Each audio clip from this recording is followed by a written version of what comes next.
Sorry, my microphone was off. I'm sorry, Judy. I got it.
All right. I hope lunch went okay. All right, good. All right. Your next witness? Your Honor, we call Mr. John C. Depp. All right. If you could stand, sir. Do you solemnly swear or affirm to testify truthfully in this case in the penalty of law?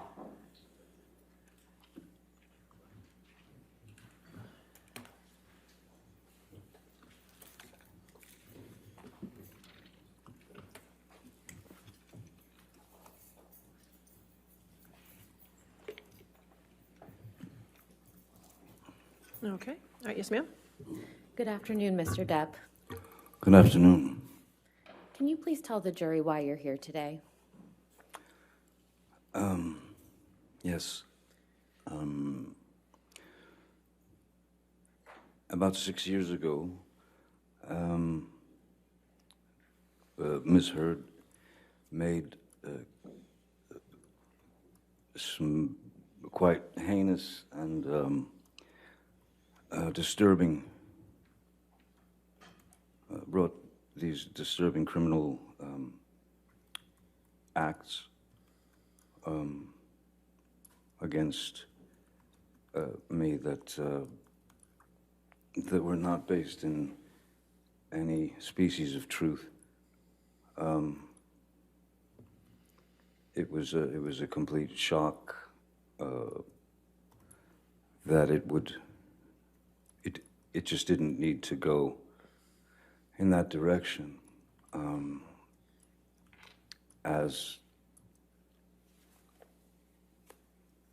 nothing of the kind had ever happened, though the relationship,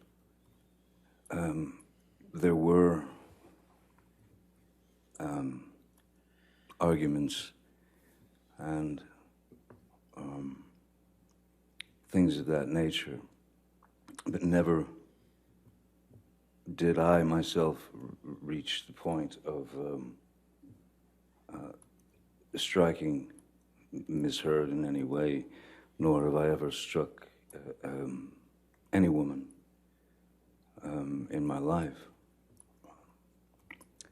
And so at the time, because the news of this, her accusations had sort of permeated the industry and then made its way through media and social media, became quite a global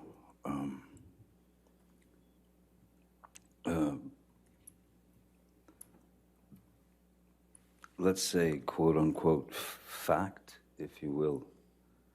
And since I knew that there was no truth to it whatsoever, I felt it my responsibility to stand up not only for myself in that instance, but stand up for my children, who at the time were 14 and 16, and so they were in high school, and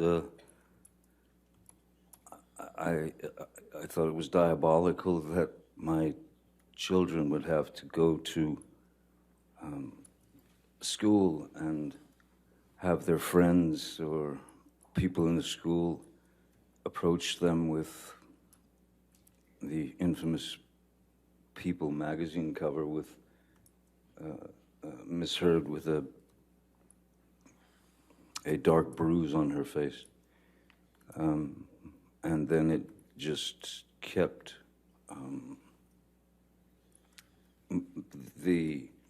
it kept multiplying. It just kept getting bigger and bigger. So it was my responsibility, I felt, to not only attempt to clear my name for the sake of, well, for many reasons, but I wanted to clear my children of this horrid thing that they were having to read about their father which was untrue. And also, after many years of being in this industry, at the time, it was probably, I'd probably been in the industry 30 plus years, 35 years. Never had any problems, anything like that. And I had met many people over the years, many of the people, and had the opportunity to talk to those people and to even give advice to these people. And I'm not, my goal is the truth. My goal is the truth because it killed me that people that I had spoken with, that I had met with over the years, who maybe were in a not such a great position and they needed advice, and I gave them the best advice I could. All I could think of was that those people would think that I was a fraud and that I had lied to them. And so I had to wait for my opportunity to address the charges, which were criminal charges. And they just weren't true. So I felt the responsibility of clearing the record as the only way that I could get to the point where I could speak has really taken this full 6 years. And it's been 6 years of trying times. It's very strange when one day you're Cinderella, so to speak, and then in 0.6 seconds you're Quasimodo. And I didn't deserve that, nor did my children, nor did the people who have believed in me for all these years. I didn't want any of those people to believe that I had done them wrong or lied to them or that I was a fraud. I pride myself on honesty. I pride myself on truth. Truth is the only thing I'm interested in. Other lies will get you nowhere, but lies build upon lies and build upon lies. It's too much to cover. I'm obsessed with the truth, and so today is the first opportunity that I've been able to speak about this case in full for the first time. Mr. Depp, how do you feel about the intimate details of your life being aired in this process?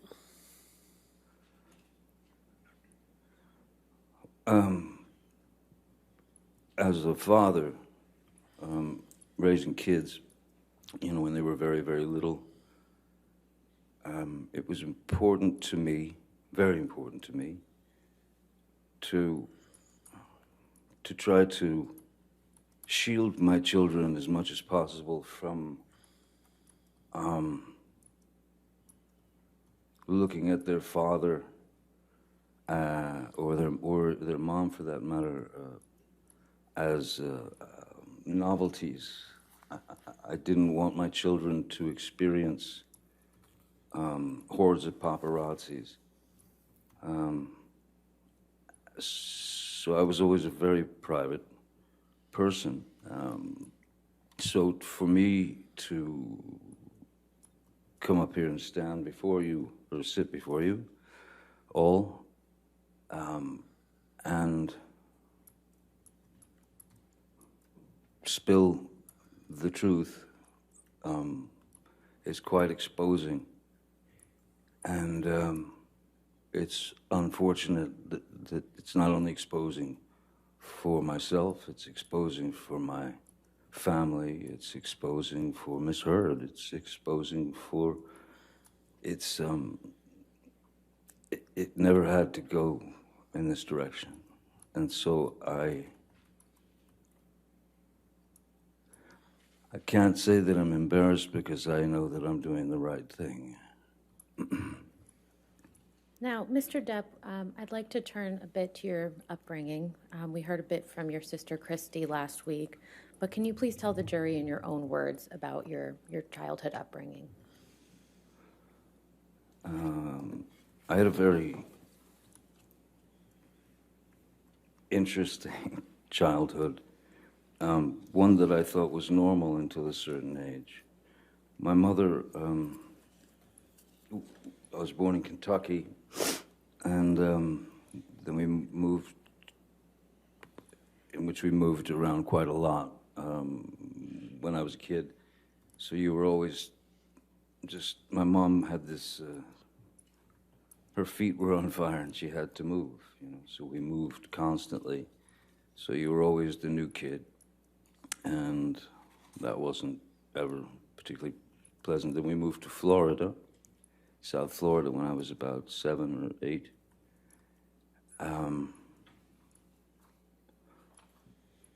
And again, moved several times. But my mother was quite unpredictable. She was very unpredictable. She was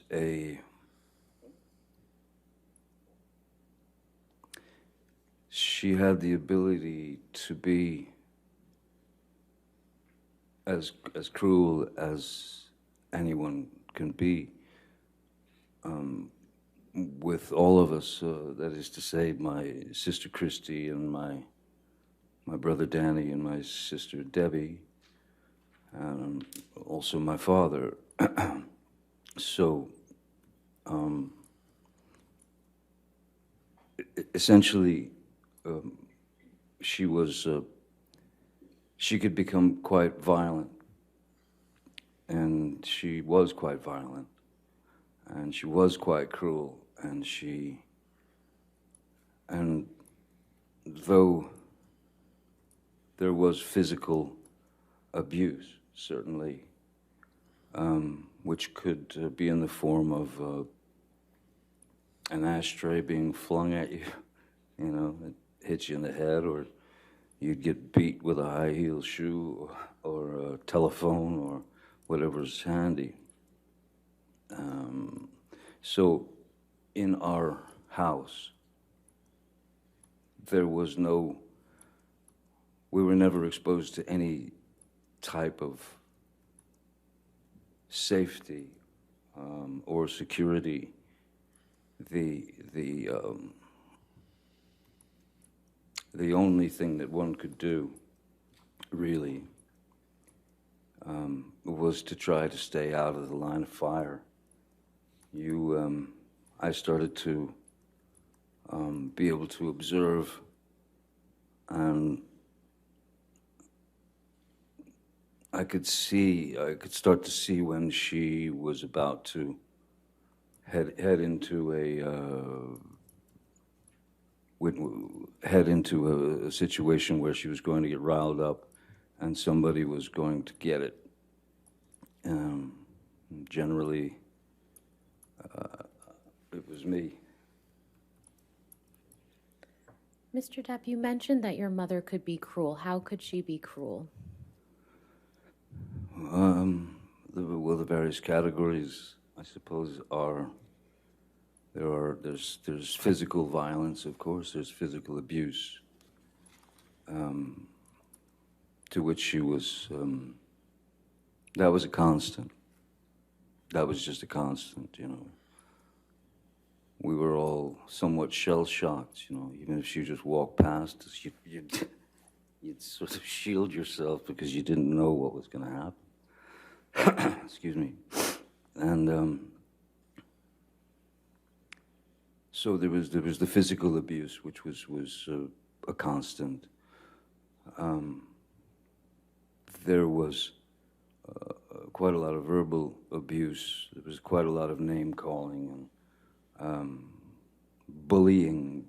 You know, making fun of whatever defect, you know, one might have. You know, if my brother wore glasses, so of course he was four eyes, and his teeth were messed up in the front, so he was buck-toothed as well. My sister Christi, which this is such a hideous psychological play. My father's parents were quite refined. My mother comes from Eastern Kentucky, which is where you grow up in shacks and hollers, you know, and my mother despised my father's parents, and my grandmother's name was Violet, and every now and again you would hear my mother just scream across the house, "Come here, Violet, get in here, Violet." And Christy, my sister, knew very well that that was a deep cut, psychologically, emotionally. But we had to take it. I mean, you just had to take the pain. I was born with a very strange, it was a very rare thing in my eye, as the back of the lens is spherical. Normally is spherical, so in this eye isn't normal. This eye, I was born with a more conical lens, so my brain never learned to see out of my left eye, and they noticed when I was about 3, 4, that I had a lazy eye, a wandering eye, and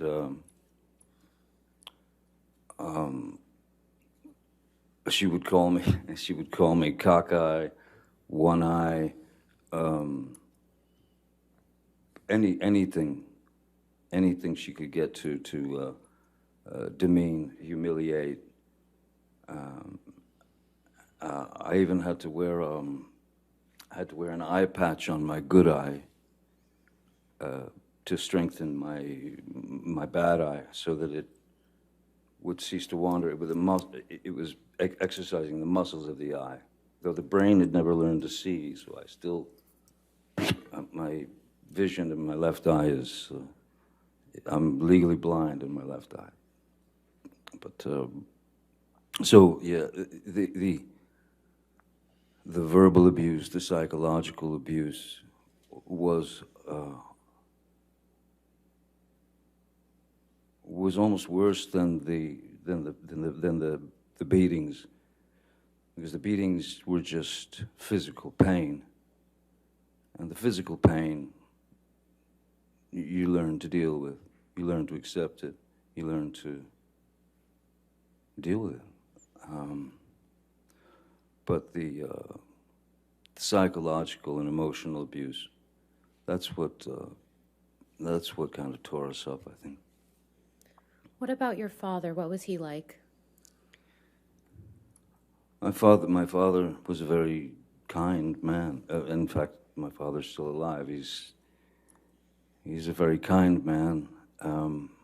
He's a very quiet man. In fact, he's very shy. Not a confrontational person in any way. And when Betty Sue, my mother, would go off on a tangent toward my father, and of course in front of the kids it was no matter to her. He amazingly remained very, very stoic, and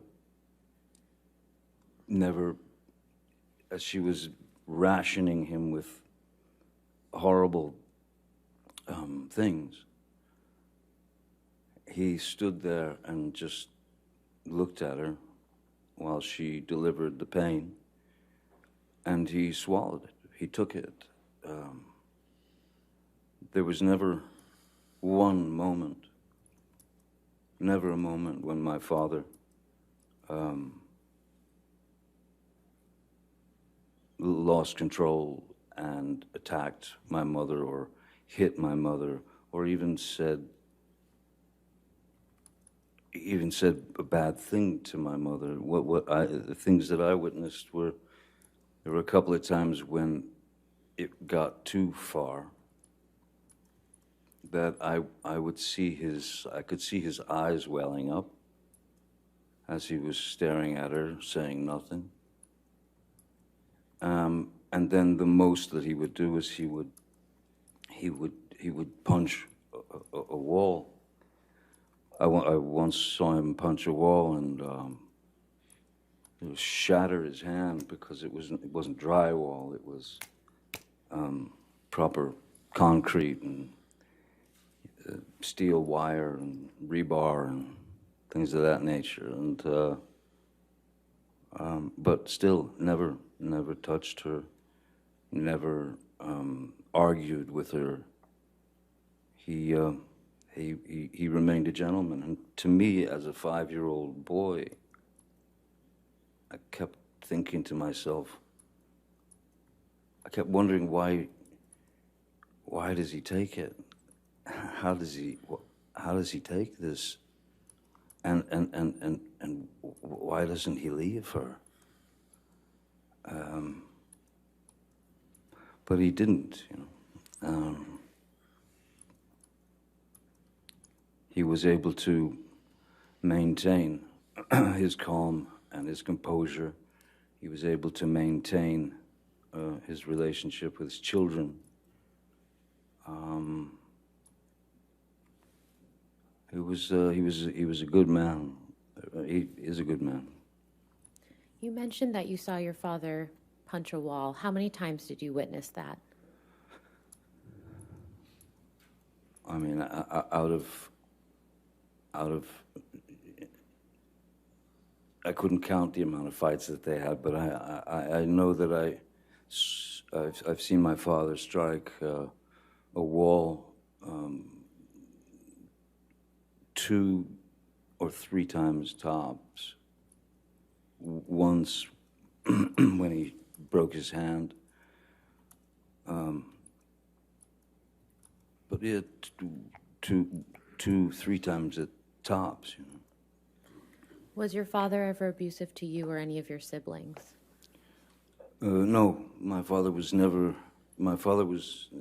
an abusive man. At the same time, my father was also, to some degree, at the mercy of Betty Sue, because if he argued with what she wanted done, that would just turn into another barrage of hatred towards him. So I can remember my father coming home from work, and maybe I'd gotten a bad report card, or maybe I'd gotten in trouble at school, or something like that. And my father would arrive home from work, and the first thing she would say was, "John, take him out there. He gets the belt. Give him the belt." And he wanted to know what it was about, so he'd take me out to the garage, and I'll never forget this white, thick leather 1970s era, thick leather white belt that he would take off, and then he would commence to inflict the punishment on me. But interestingly, there was one time when my father, I kept telling him I didn't do this. It was another incident. I kept swearing to him that I did not do what Betty Sue, what my mom had said that I'd done. But he went through with the punishment anyway. And then, not long after, he found out that I had been telling the truth and that I hadn't done what my mom had said that I'd done. And he came to me and apologized to me for having gone through with the whipping, with the belt. And I have to say, my mom never did that.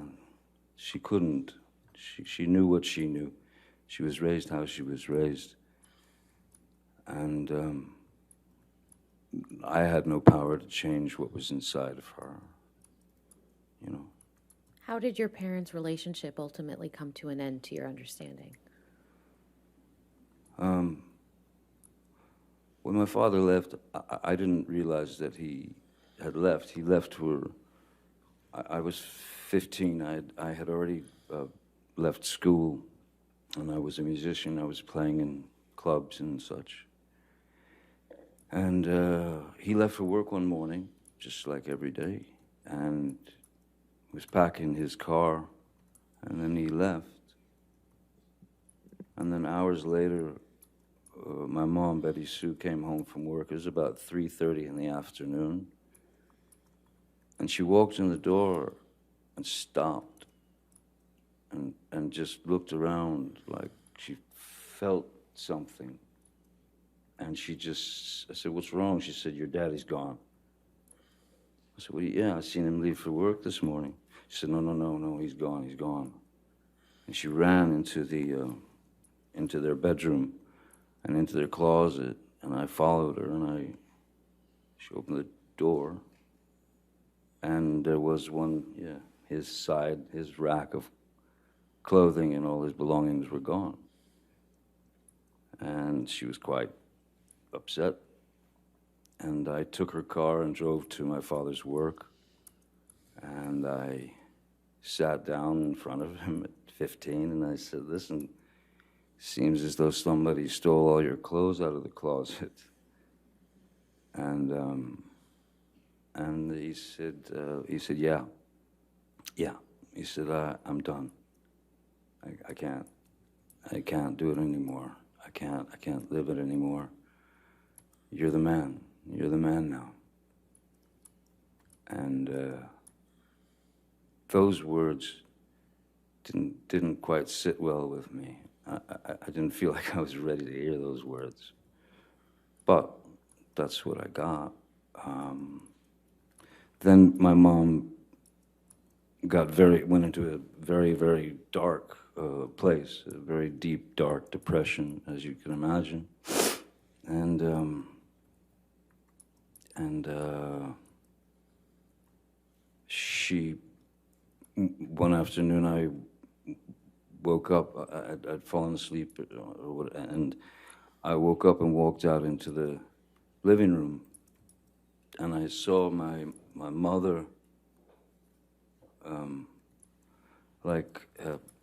very feebly, and like almost, it was like a slow motion crawl. If I could stand up, I could show you just what I saw. Do you mind? Do you No, want you can stand up. Thank you. I saw my mother, you know, in that mode.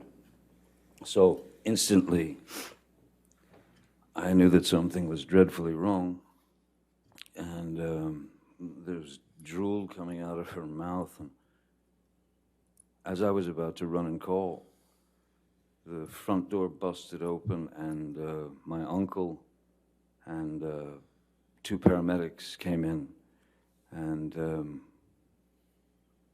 threw her on the gurney and whisked her out of the house to get her to the hospital to pump her stomach. And she had swallowed a multitude of pills to try to take herself out, to try to commit suicide.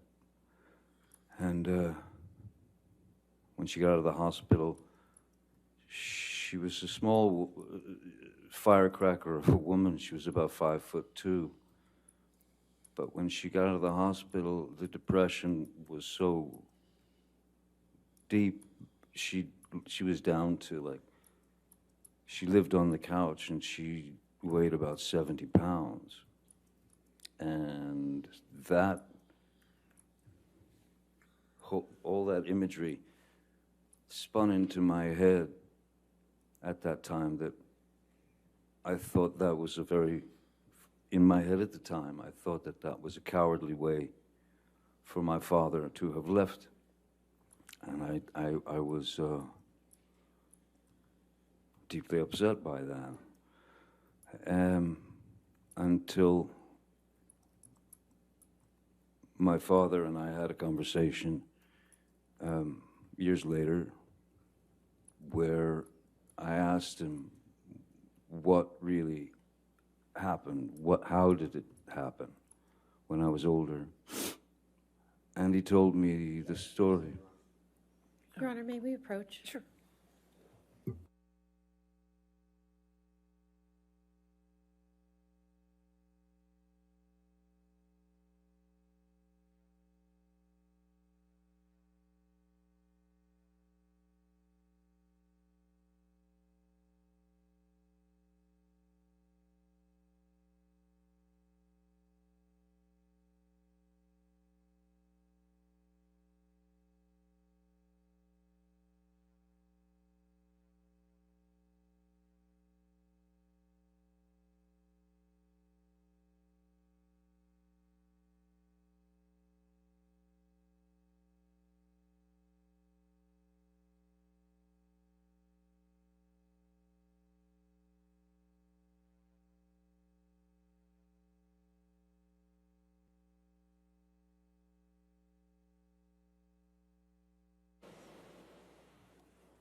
Mr. Depp, how did you feel about your father when he left?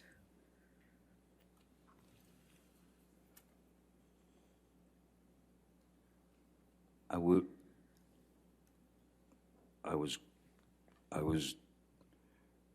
very disappointed in him, because I started to believe that his exit was sneaky, cowardly. He didn't. When he said goodbye to me, when he left for work that morning, he just said goodbye. Goodbye, Bob. And I went, see you later, Pop. That was it. Until I learned the truth from him. And without getting into what your father told you, how has your impression of your father changed now? Objection, relevance. Your Honor, this is just an understanding of his perception of his family. I'll sustain the objection. Next question.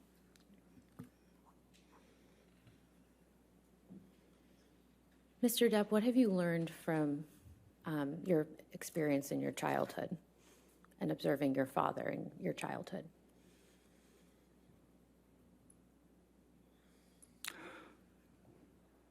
I learned that I was wrong about my first impressions of his exit from the family. Very wrong. And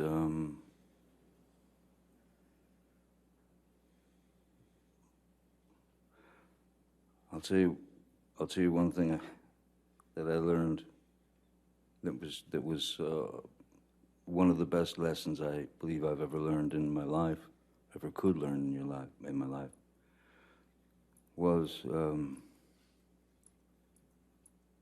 based on my experiences as a child and what I'd seen and experienced. I knew exactly how to raise children when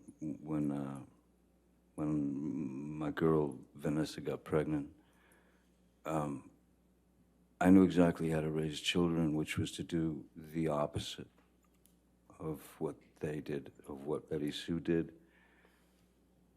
Never raise your voice in front of the children, never.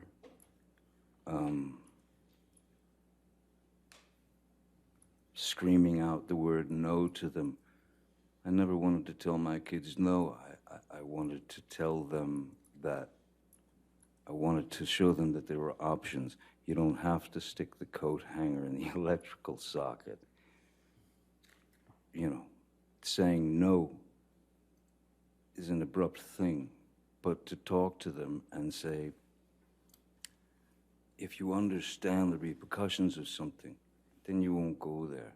So maybe think about this as opposed to this. Give this some thought, you know. But that will clearly, that could kill you. So I would ease them away from things of that nature with a more of a conversation as opposed to a flat out, don't you ever do that again, and threats and things of that nature. I did not raise my children that way. Nor did Vanessa. We never raised our voices in front of our children, ever. How do you think your experiences with your parents in your childhood affected your approach to your relationship with Miss Heard? I'm sorry, one more time. How did your experiences observing your parents as a child affect your approach to your relationship with Miss Heard? Well, in the beginning of my relationship with Miss Heard, there was, from what I recall and what I remember, she was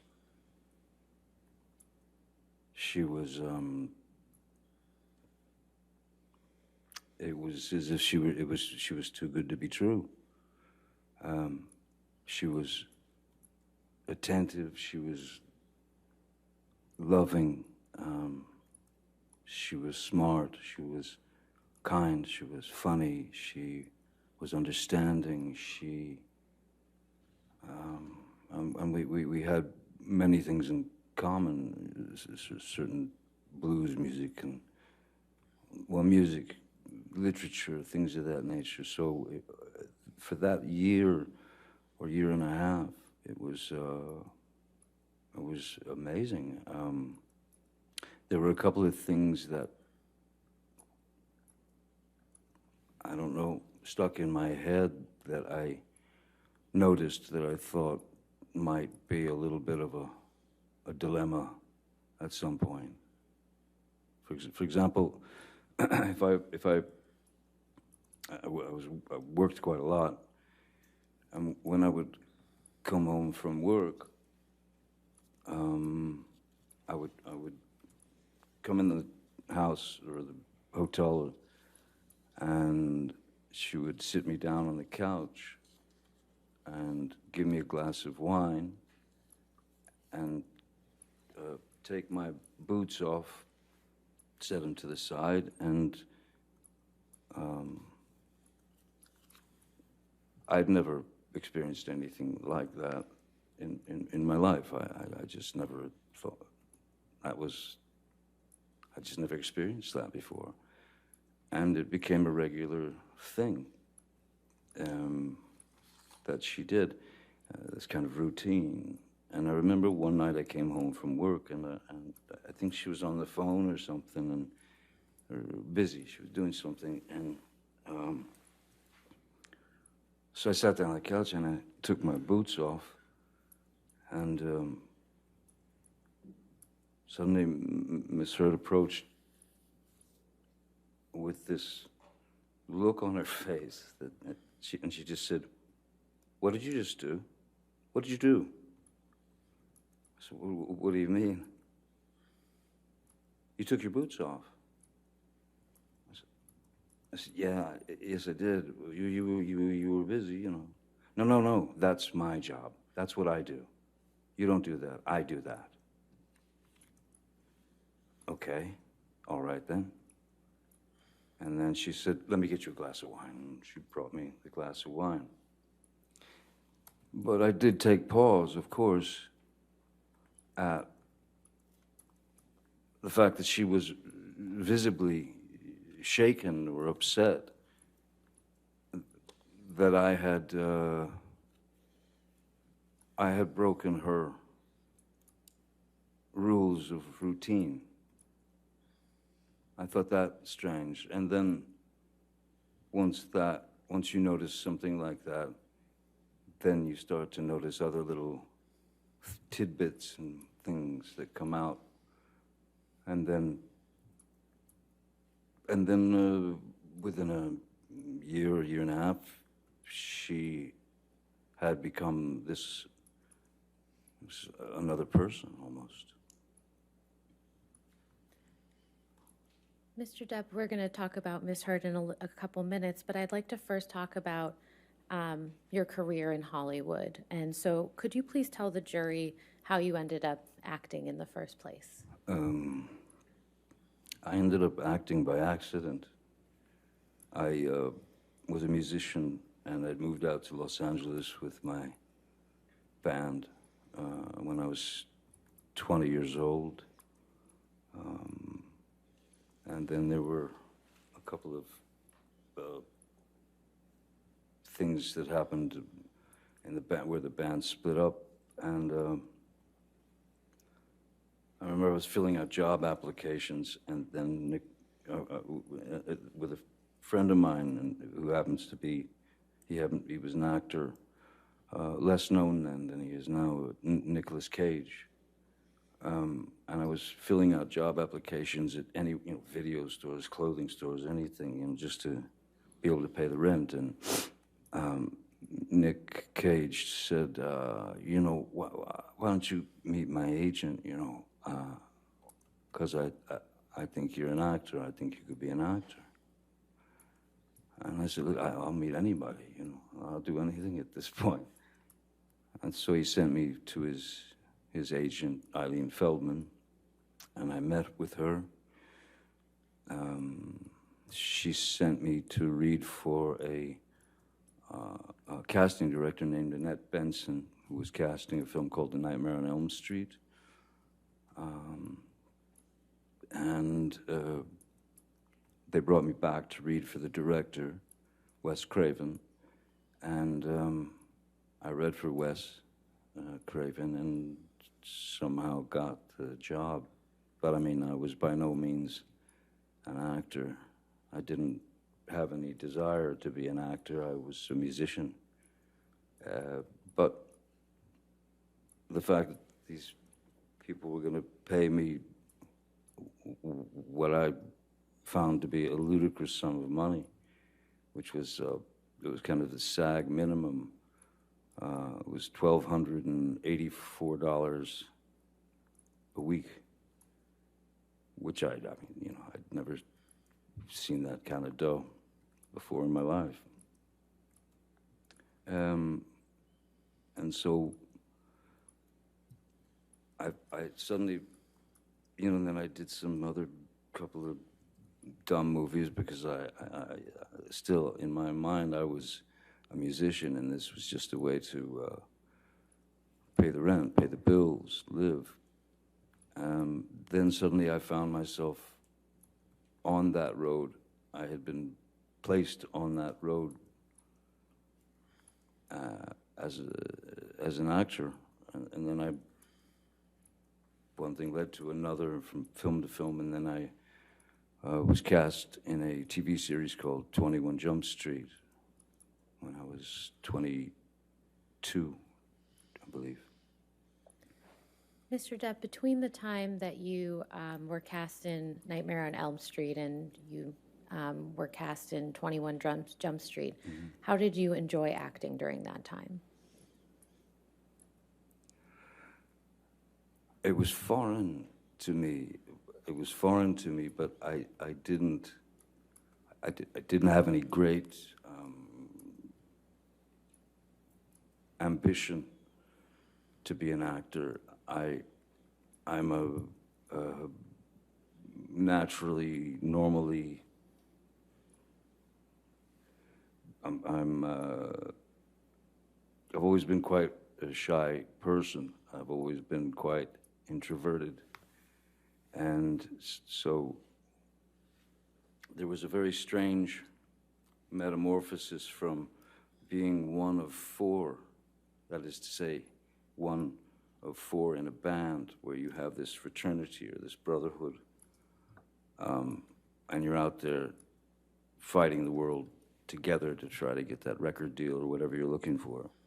And when I got on the series and my life started to change in various ways, that is to say that people started to, you go into a restaurant and you'd see people whispering and pointing and all that. I was very uncomfortable with it. I was very uncomfortable with it, and I didn't like it. Just because I never wanted to be the lead singer and the guy out front and will get all the attention, and I didn't. So suddenly I was on my own, and I was having to deal with this newfound sort of notoriety, and it was odd. It was very odd, and it was. Yeah, it was a very uncomfortable thing.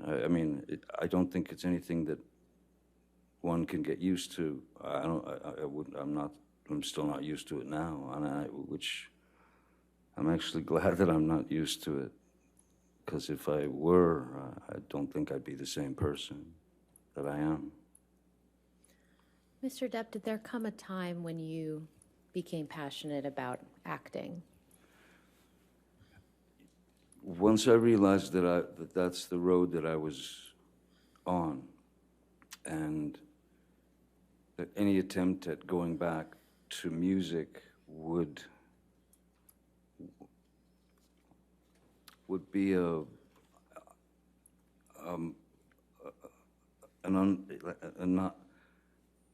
would have been. I hated the idea that since the television series had come out and I had been exposed as this character or this actor, I had to realize in my own mind and heart that there was no going back to music, because I didn't want to, I didn't want to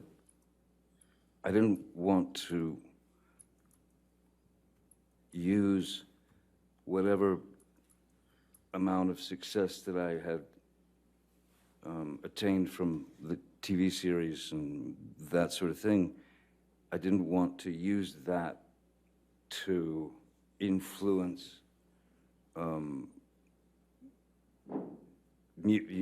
some career in music. I had far too much respect for music than to just become what they wanted me to become, which was a teen idol or a teeny that sort of thing.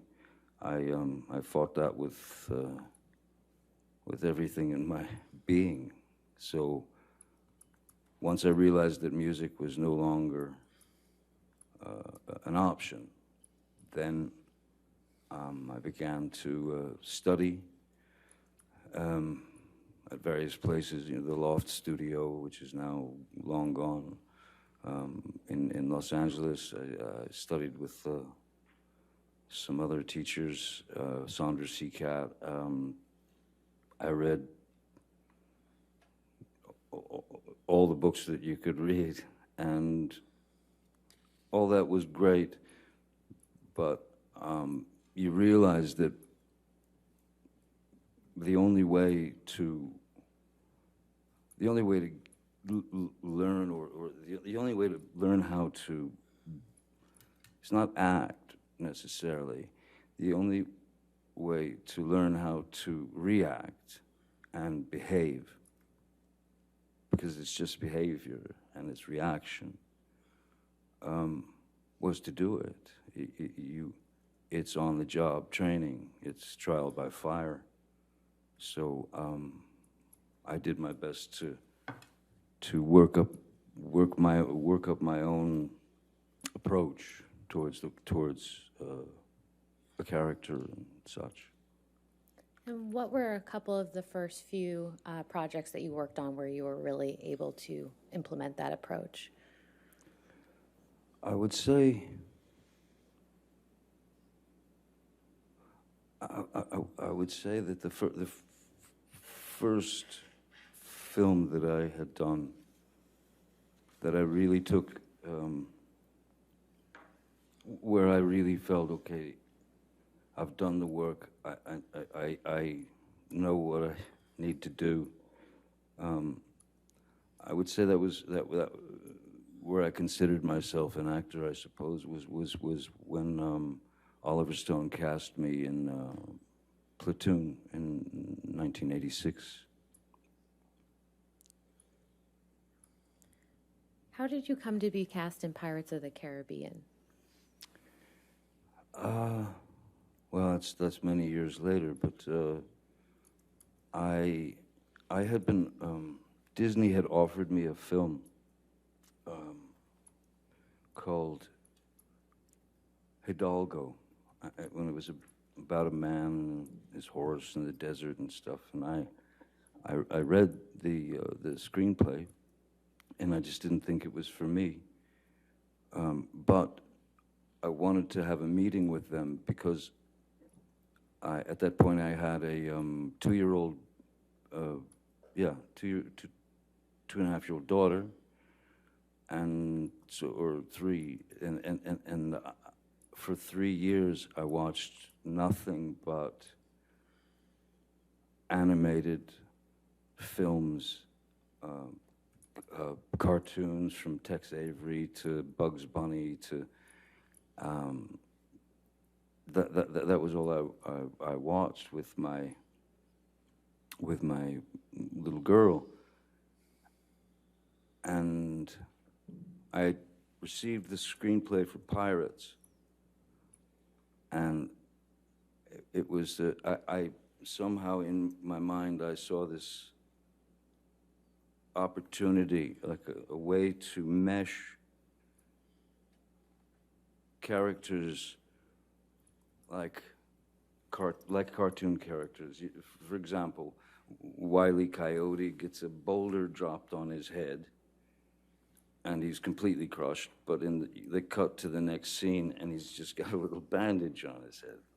So I started thinking about the parameters that were available to cartoon characters, and if they were available to cartoon characters, and nobody ever asked a question, whether you were 5 or 95, you didn't ask a question. Oh, Wile E. Coyote, of course he's still alive. So I tried to incorporate these kind of ideas into the character of Captain Jack Sparrow, so that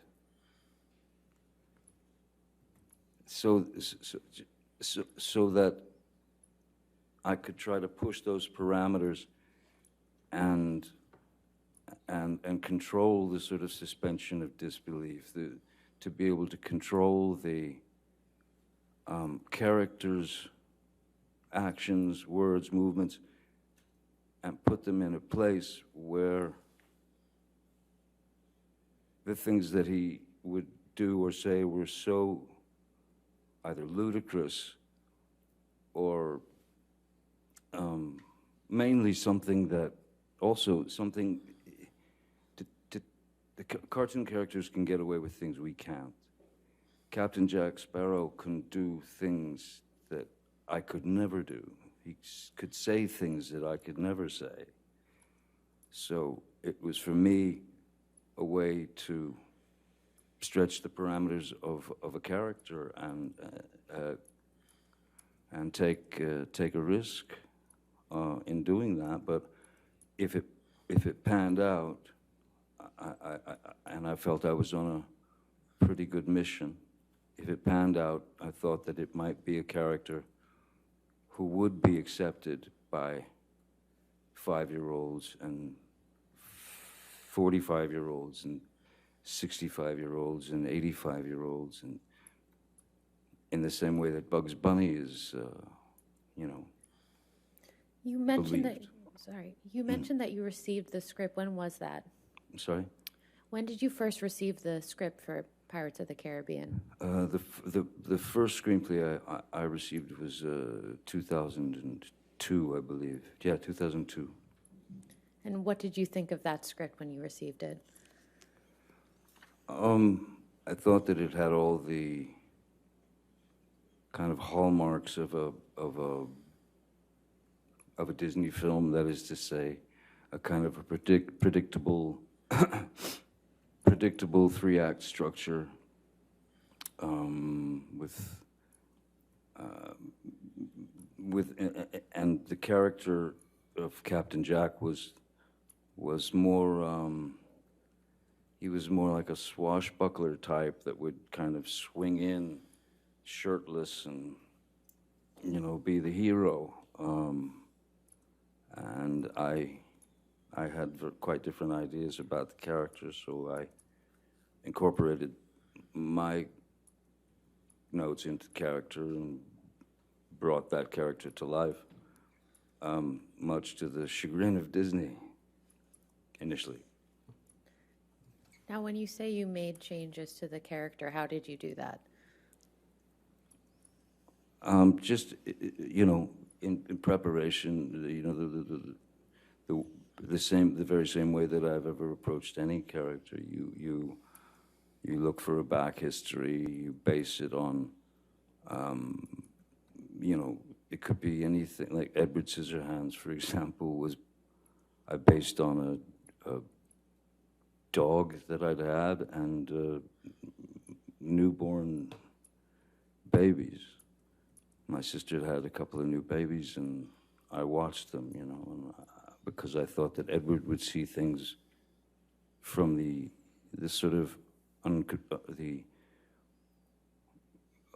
from a place of innocence, and not knowing exactly what things meant or were, and also that look of a pure, innocent child when they experience something for the first time. Those were the two main ingredients that I thought would serve the character. And with Captain Jack, again, the cartoons, the Pepe Le Pew, it was a it's like making a soup, you know. It's ingredients. It's just ingredients. There's some Pepe Le Pew in there. There's some Keith Richards in there. There's a bit of a, you know, I figured this is a guy who's been on the sea for the majority of his life. Quite possibly his brains may have been scrambled a bit by the sun. And also I thought that he'd been on the sea for so long that he had his sea legs, but when he got on land, he just didn't have his land legs. So he could never quite stand still. How did the film ultimately turn out in your view? I didn't see it. But I believe that the film, well, I mean, the film did pretty well, apparently, and they wanted to keep going, making more, and I was fine to do that, as it was. There's great freedom in being able to. It's not like you become that person, but if you know that character to the degree that I did, because he was not what the writers wrote, so they really weren't able to write for him. So once you know a character better than the writers, that's when you have to be true to the character and add your words, add the rewrites. I was, I believed in the character wholeheartedly, and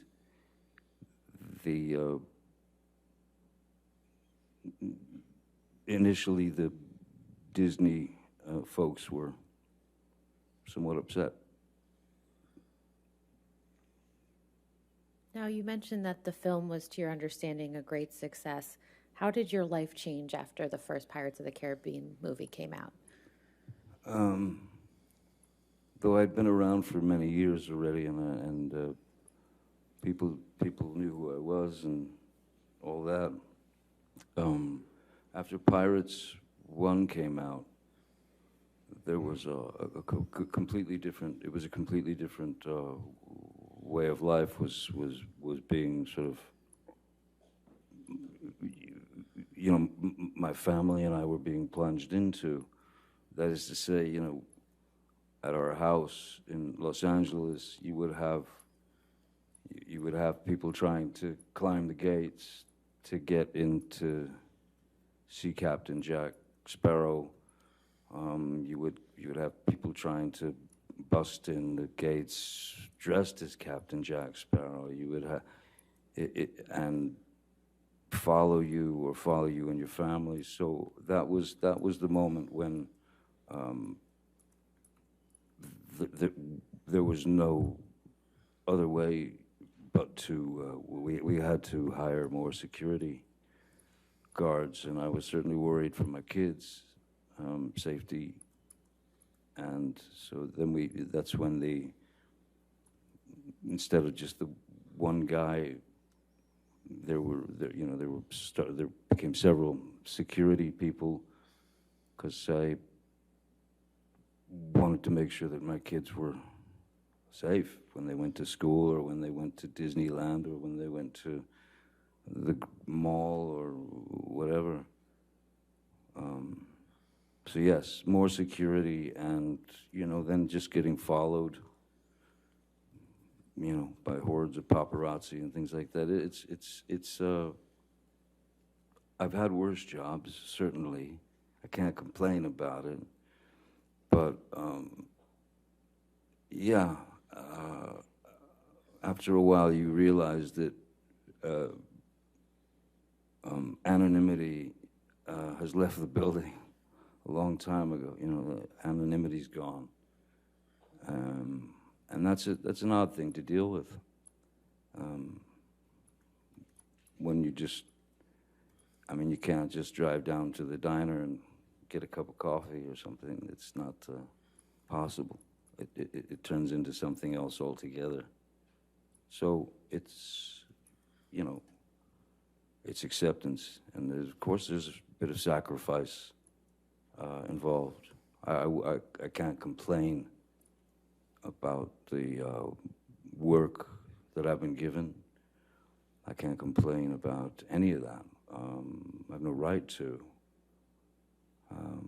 But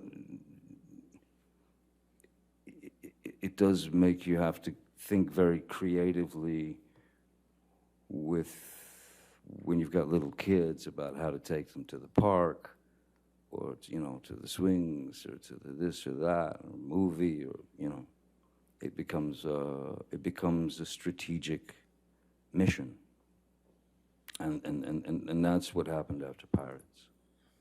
Now, you mentioned your family. Who did your family consist of at that time? Vanessa, Parody, the mother of my children, who we were together for 14, 15 years. Myself, our daughter Lily Rose, and our boy Jack. Now, you mentioned hiring more security. Did you already have a security team at the time that Pirates of the Caribbean came out? Yes, because there'd been more films prior to that. I mean, a number of films prior to that. So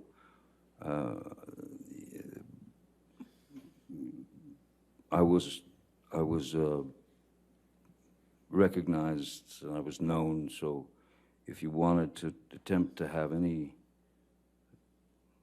experience that might be normal, you sort of had to have somebody around to get you out of a squirrely situation should it arise. So I had security prior to that for who would travel with myself and my family. But not like, when I was at work. Back then I didn't have security at work so much, anything, not before Pirates. Pirates was really that was the thing that everything, it all turned around. It all just went weird. So how did your security team change after Pirates of the Caribbean came out?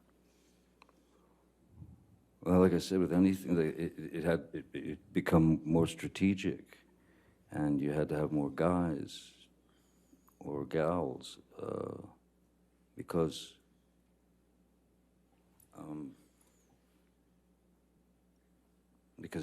if Vanessa, for example, she worked in France quite a lot, and if she was in France, and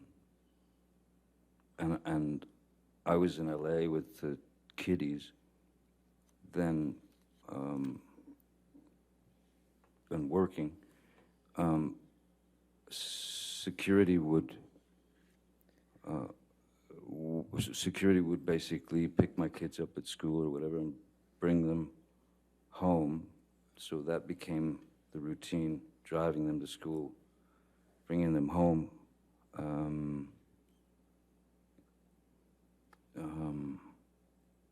So yeah, and then if I went somewhere, the security guards kind of multiplied, because you needed to protect your street, your house, your kids.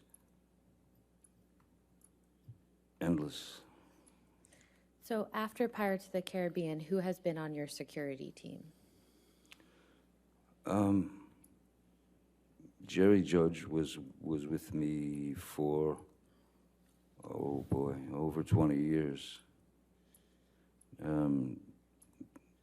Jerry Judge we've mentioned it before. It was a year or two ago. Jerry would go on film sets with me. He would do reconnaissance missions. That is to say, he would go to a country before we would go there, make sure all the hotel rooms were all taken care of and such. Or when I went on tour with, say, the Hollywood Vampires, which is a band that I've played with, he would come on the road with me with another security guard. So there was Jerry Judge, there was Malcolm Connolly, who's been with me for 20 years or more, Leonard Damian, Sean Bett, Travis McGivern, Mark Gibbs. I mean, there are a few. Are all of these security personnel still with you today? Jerry has gone on to somewhere else. Jerry passed away from cancer, so Jerry made his exit. But the majority of those, I believe all of those fellows are still with me, yes. When did Mr. Judge pass away?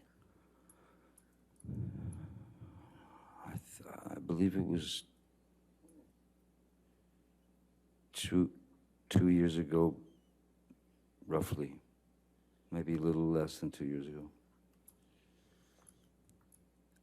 Now I'd like to go through a couple of the names that you just mentioned. What is Malcolm Conley's purview in the realm of your security team? What is his role? Exactly, yes.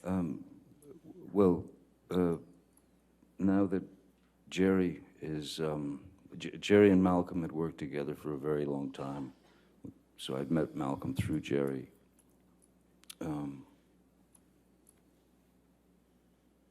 After Jerry's passing, Malcolm obviously took over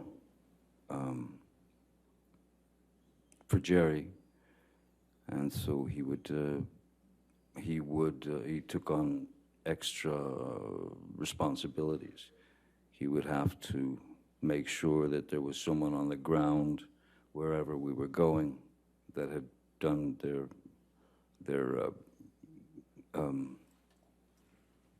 recon, the reconnaissance, and to make sure that everything was set up by the time we got there, and that it would be a straight shot into the hotel without a gaggle of paparazzi. You didn't have to walk through 50 screaming, hollering photographers. So you'd go in through a garage door and through a slippery kitchen, and then you were taken to your room, where you stayed. When did Malcolm Conley join your team? Malcolm had joined. Jerry brought him on, so Malcolm has been with me for over 20 years now. And in those 20 years, how often have you physically been present with Malcolm? With Malcolm? Yes. Endless, countless, all over the world. Everywhere. Los Angeles, Japan, Serbia, films, tour. Malcolm was my, when we were on the Vampires tour in Europe, throughout Europe, and Malcolm was on the bus with me. We lived on the bus together, basically. How often is Malcolm in LA with you? It depends if there's or if there was a larger premiere, where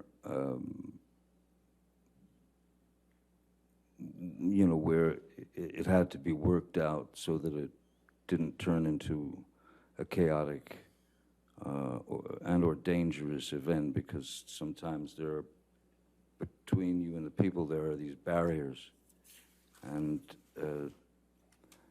sometimes the professional photographers or the professional autograph people will surge forward, and in the front rows of these, behind these barriers, you have little kids and older women and older men, and so when the professionals would surge forward, these people would start getting kind of crushed against this metal deterrent, and that was the most worrisome thing when you're at a premiere and there are thousands and thousands of people there, and I've always called it running the gauntlet. Essentially what it is that people are there to say hi and to support the film or the cast or whatever. So I've always gone out and signed for those people. I've always gone out and signed for all or as many as I possibly could. I mean, to the point of sometimes Jerry Judge would literally pick me up off the ground to make me stop signing and take me away.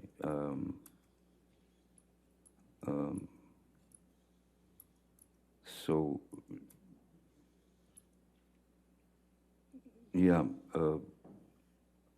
it was those kind of things. Again, you don't really get used to that, you know. So I forget what the original part of your question was. I got lost in the gauntlet. I'll move on. What about Sean Bett? How long is? You want to go ahead and take a break now? Would that be okay for afternoon That's break? fine. That's Let's- fine. Why don't we go ahead and do that? Ladies and gentlemen, we'll go ahead and take our afternoon break. Please do, we'll take 15 minutes. Do not discuss the case and do not do any outside research, okay? Thank you.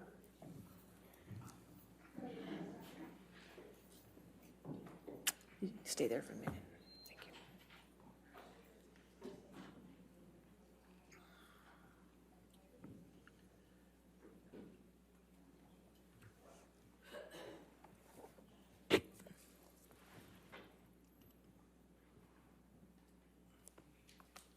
All right. So just a reminder, since you're on the witness stand now, you cannot discuss your testimony with anybody to include your attorneys, okay? All right. And let's come back, I guess we can come back at 3:35. Is that okay for everybody? Okay, we'll take a recess. Thank you. Thank you. All right.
we're ready for the jury? Yes.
All right.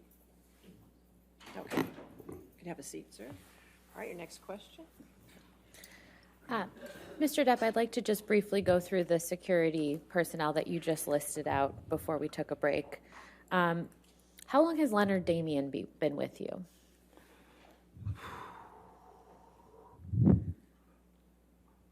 My kids are now 20, 23. Leonard Damien's been with me, I believe, roughly the same time as Mr. Bett, somewhere in the neighborhood of 16, 17 years. I can't be precise, but they were very young. My children were very young when they joined the team, which was really after Pirates was released in 2003, the first. Now, you mentioned your children. What is Mr. Damien's role with respect to your children's security?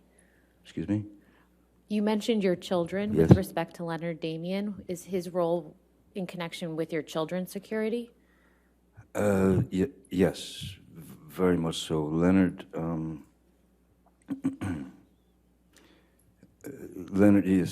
Damien and Sean Bett for quite a while were both sort of assigned, as it were, to my kids, taking them to school, picking them up from school if Vanessa and I were unable to do it, or even if we were there, we would drive with them to take the kids to school. And over the years, obviously, your children, my children have taken quite a shine to them, and they've become like another set of parents in a way. And how long has Travis McGivern been with you? Travis, I believe, a little bit less than that. I believe. I couldn't really speculate. If it's a little less, maybe it's 13 years, or I don't know.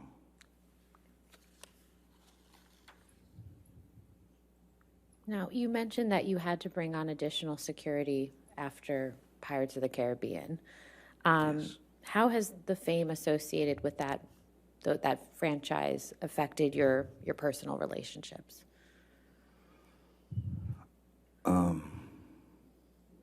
Again, I would never complain about the repercussions, let's say, or the repercussions of the success of that film.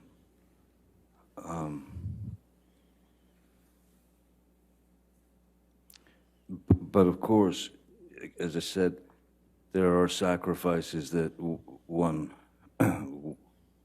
has to make. Sacrifices that you're not nearly ready for.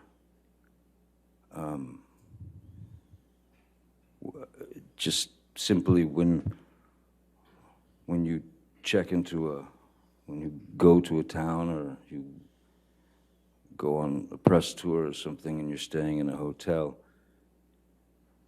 people stay in hotels all the time. I stay in the hotel. We've found that it's just a lot easier if I stay put in a hotel and not kind of, again, especially if it's with the kids or something, I don't want them to, I've never wanted them to see me as a novelty. I just wanted to be dad, you know. Now, they're well aware of a lot, and they're well aware of pretty much everything. But no, you know, when you get recognized wherever you go, the basic truth is it's pretty simple. People are generally kind and curious, and if they've grown up with you in their living room, from a television series or from various films that they've seen, there's nothing menacing about being recognized. Sometimes there can be. Sometimes people can get weird, but we've found that it's just it's better all around if I stay in my hotel room and don't go out to too many restaurants or anything, because it generally causes a bit of a hubbub. If you go to a restaurant, someone calls the paparazzi, and you go in for a meal, and you come out, and there's 30 guys out there. It can be a little overwhelming. It's not something. I think I said it before. It's not something that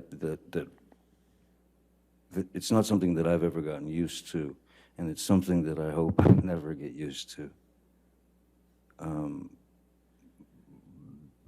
Because I don't think of myself in those terms. I used to be Johnny, if that makes sense. I used to be Johnny, and then my name, full name, which I honestly find still, it's difficult, it's uncomfortable to say my own name, because when I say it, I hear the commodity, I hear the product. So I went from Johnny to Johnny Depp, and then that name, with that name, Johnny Depp, and some image was cultivated. Certainly not by me, but the media, especially in those days, they must label you. They have to give you a label.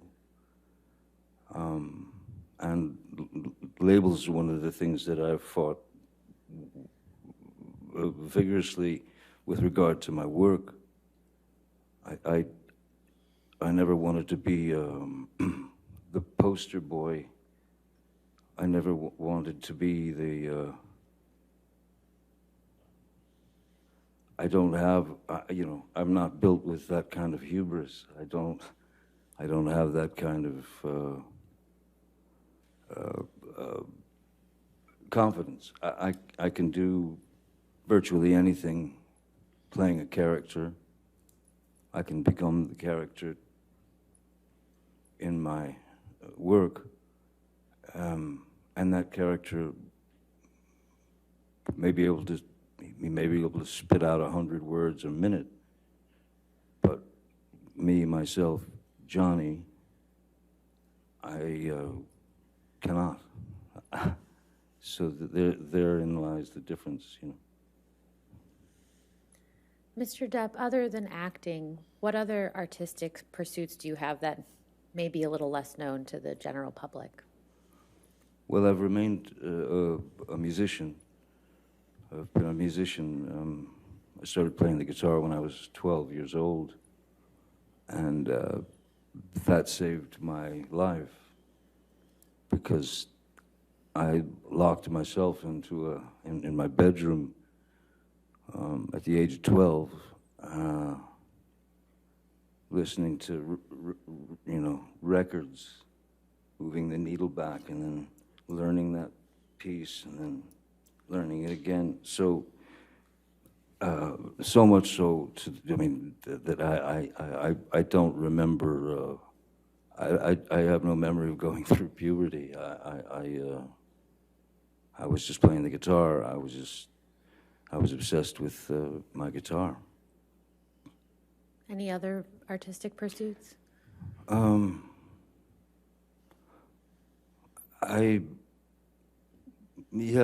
always drawn since I was very small, since I was very little, and always enjoyed drawing, and then began to paint, and so there started learning about painting and trying to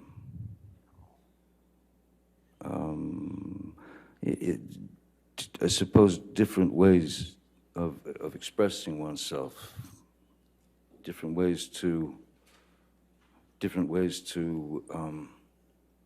release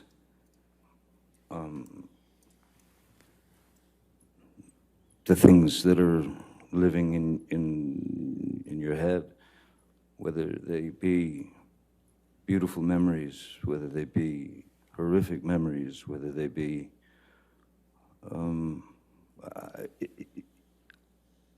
I have I need to create. It's a need. It's a. Of course, I want to create as well, but I actually need to create because I need to summon whatever it is that I need to summon, to whether that's within a film or a painting or a guitar note. All of those things should come from a place an organic place, a place of truth. Because if they don't, well, then you're just lying, aren't you? Every bit of truth, a person doesn't have to say anything on film. What's important is what's behind the eyes. And if they do say something, what's important is not necessarily the words that they say. It's very easy to say, I love you, but what brings it into the realm of truth is what's underneath it, what's not being said, the subtext, if you will. So, any artistic or creative venture, any film, anything that I do, that's where I'm coming from. That's my approach. Mr. Depp, you mentioned words, and I think the jury has already seen some words that you've written in text messages. Yes. Can you please tell the jury a little bit about how you write? Certainly. When I was young, when I was about 12 years old, my elder brother, Danny, walked into my room and ripped the Peter Frampton record off my record player, threw it across the room, and said, "You got to stop listening to this stuff." And he put this record on, and it started, and I'd never heard anything like it. It was called Astral Weeks by Van Morrison. So I'm a kid, 12 years old. So my brother turned me on to Van Morrison, then he turned me on to soundtracks like Clockwork Orange or Last Tango in Paris. He turned me on to books by Jack Kerouac. He turned me on to books by Ginsberg, Philip K. Dick. Salinger. The whole James Joyce, the whole Hemingway, the whole thing. So, so I became very interested in vocabulary and the unique voices of these writers. And then I started reading people like Tom Robbins and Hunter S. Thompson, and then ended up becoming very close friends with Hunter Thompson for the last 10, 12 years of his life. And Hunter's writing, of course, because of the amount of time I spent with him, it has influenced my writing greatly. Hunter was known for inventing a thing called gonzo journalism, which is it's the author putting himself in the situation as opposed to writing it from the author's point of view. He writes it with him in it. And there are great embellishments, and embellishments are great sort of ways that he would twist things and express his feelings, and so he became a huge hero, of course, to me, and a great friend. In my texts and in my emails, or sometimes just even in my writing, you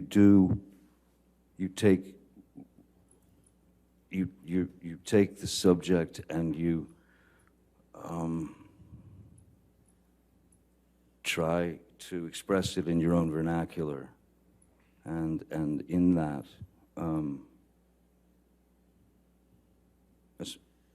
for example, with the text messages that I apologize that everyone's had to experience, I am ashamed of some of the references made. I'm embarrassed that at the time, the heat of the moment, the heat of the pain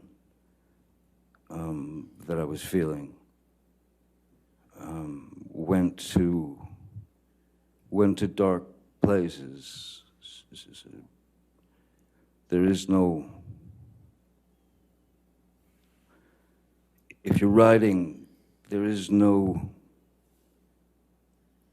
set place that you have to stay in. You can travel, and sometimes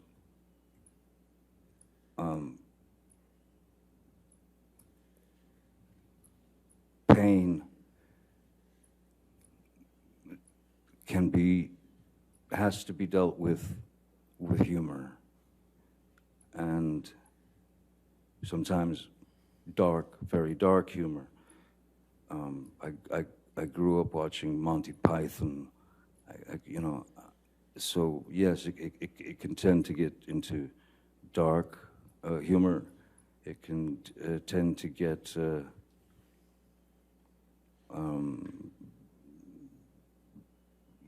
words are used that for emphasis, and words are used to express what you're feeling at the time. And it's just like growing up. You learn from those mistakes, you learn from those things, and you move forward, you know? And that's how you start to understand your own vernacular and what's important, you know, what's necessary and what's not necessary. I tend to be quite expressive in my writing, and after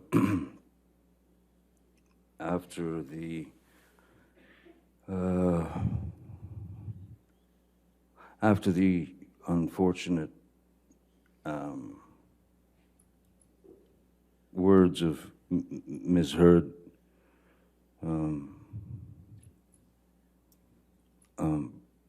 made their way into my heart and my head.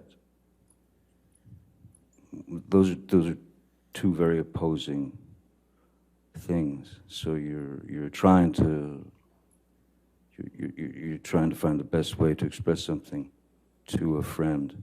Sometimes you're exaggerating, you know, something that you've done, just to make it sound, just to make him understand that, you know, I'm on planet question mark here. I don't know what's going on, but I know I'm in this situation, and I know that it cannot continue. Mr. Depp, the jury's heard quite a bit from Ms. Heard's side about your drug and alcohol use, but I'm sure they'd like to hear from you. So could you please just tell them about your history of substance use? Certainly. Again, this goes back to when I was a young boy. Excuse me. At about the age of, I don't know, 4 or 5 years old, I can remember vividly my mom telling me to go get her nerve pills, you know, out of her purse that was hanging on the back of the door. So I'd go get the nerve pills, and I'd bring her the nerve pill. She'd take it, and you know, after a few years, you start to notice, well, you start to think about nerve pills. And then she seemed to calm down after she took those nerve pills. So when I was 11 years old, I wanted to calm down, and I didn't know how to. So I'd bring my mom her nerve pill, I would walk away, and I would take one myself to escape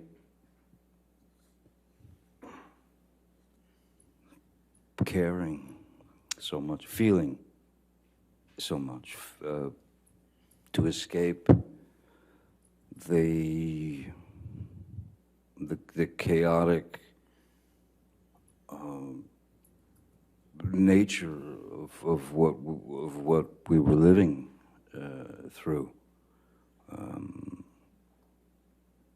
So that was the beginning when I realized that nerve pills calm the nerves. Pretty young age to do that. I can't say that I'm proud of admitting to that, but I have to say that I knew not what else to do. I knew nothing else that I could do. So as we were all growing up, there was always those kids who would say, let's party. Let's go party. I want to party. I've never used the word party in my life. I've never taken any substance for a party. I have taken these substances over the years, on and off, to numb myself of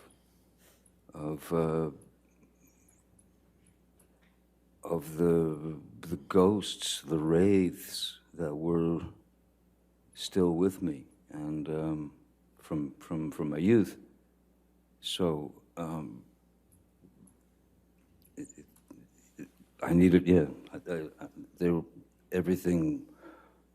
It was just self-medication. One of those get me out of here moments, and where you want to escape from is your own brain, your own head. How often have you used substances throughout your life? Having started with my mother's nerve pills at 11, of course, that's around the age that you're introduced to marijuana. You're introduced to, and also depending on where you're living and who you're associating with, and who's around the neighborhood. I wasn't shy to try a substance to see if the effect of it would maybe even take a bit more of the edge off. So I started at 11, and I even mentioned this in an interview in TV Guide, if anyone remembers TV Guide, in 1989, where I was asked by the journalist why I believed that kids who were watching the show 21 Jump Street about police officers in school as undercover cops, but as students. I was asked why these kids or whoever should believe me or trust me or listen to me, and I said, look, I could, because I've experienced it, and I can tell them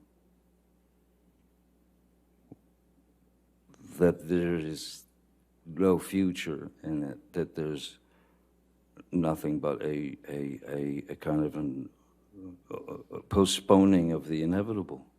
That one day you're going to have to face those feelings. One day you will meet those, let's call them demons from your youth.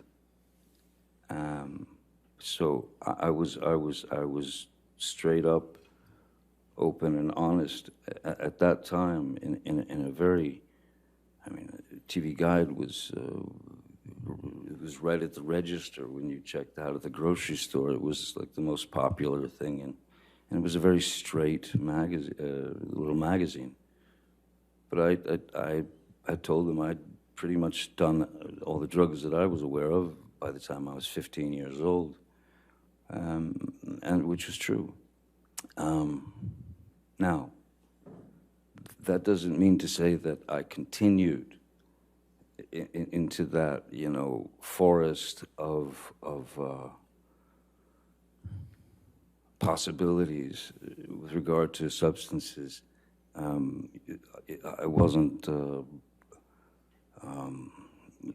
dropping acid every 5 minutes. I wasn't There were many years that I didn't touch a substance and no drugs. There were many years that I didn't have a drink. So as I said, it's never been for the sort of party effect. It's been for trying to numb the things inside that can plague someone's who's experienced trauma. But the characterization of the characterization of my substance, quote unquote, substance abuse that's been delivered by Ms. Heard is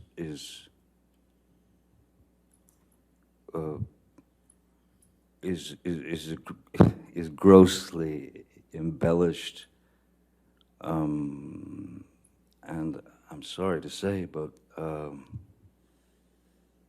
a lot of it is just plainly false. I think that it was easy. It was an easy. I think it was an easy target for her to hit, because once you've trusted somebody for a certain amount of years and you've told them all the secrets of your life, that information then, of course, can be used against you, especially if it's taken to a point that is teetering on impossible, and teeters over impossible, in fact, at times. It's so, I am not some maniac who needs to be high or loaded all the time. In fact,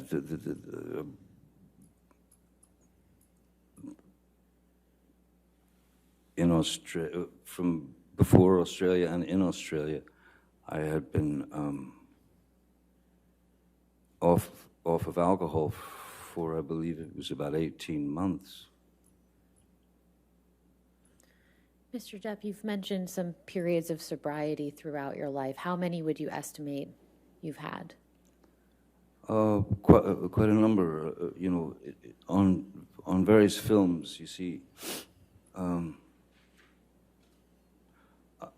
I suppose, I guess maybe by example, if anyone's, well, if you're familiar with Hunter Thompson's book, Fear and Loathing in Las Vegas, which I was lucky enough to make into a film and with Terry Gilliam. The film calls for myself and my attorney to be absolutely blotto out of our heads constantly throughout the film.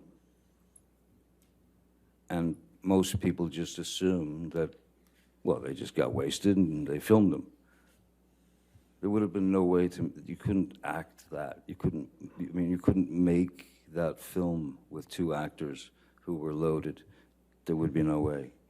And then to the other extreme, Donnie Brasco, a film that I made about an FBI agent. I had to go into a training regime where I had to eat 5 meals a day, drink 5 shakes a day, you know, these protein shakes per day, work out 3 to 4 hours a day because I had to gain 20 to 30 pounds of muscle.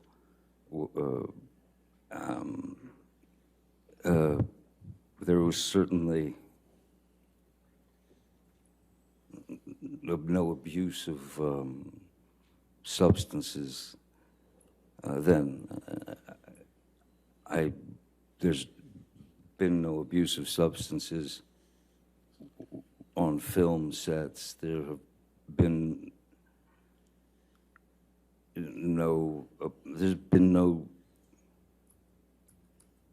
no moments where I would have been considered out of control. Never. In fact, it's not been mentioned. I'm sure they don't want to mention it, but I remember that because when I was with Ms. Heard and her friends, and we were all drinking wine, and I smoking marijuana, they used to tease me because of what they said was a ludicrous tolerance, because I never appeared loaded or high or any of that.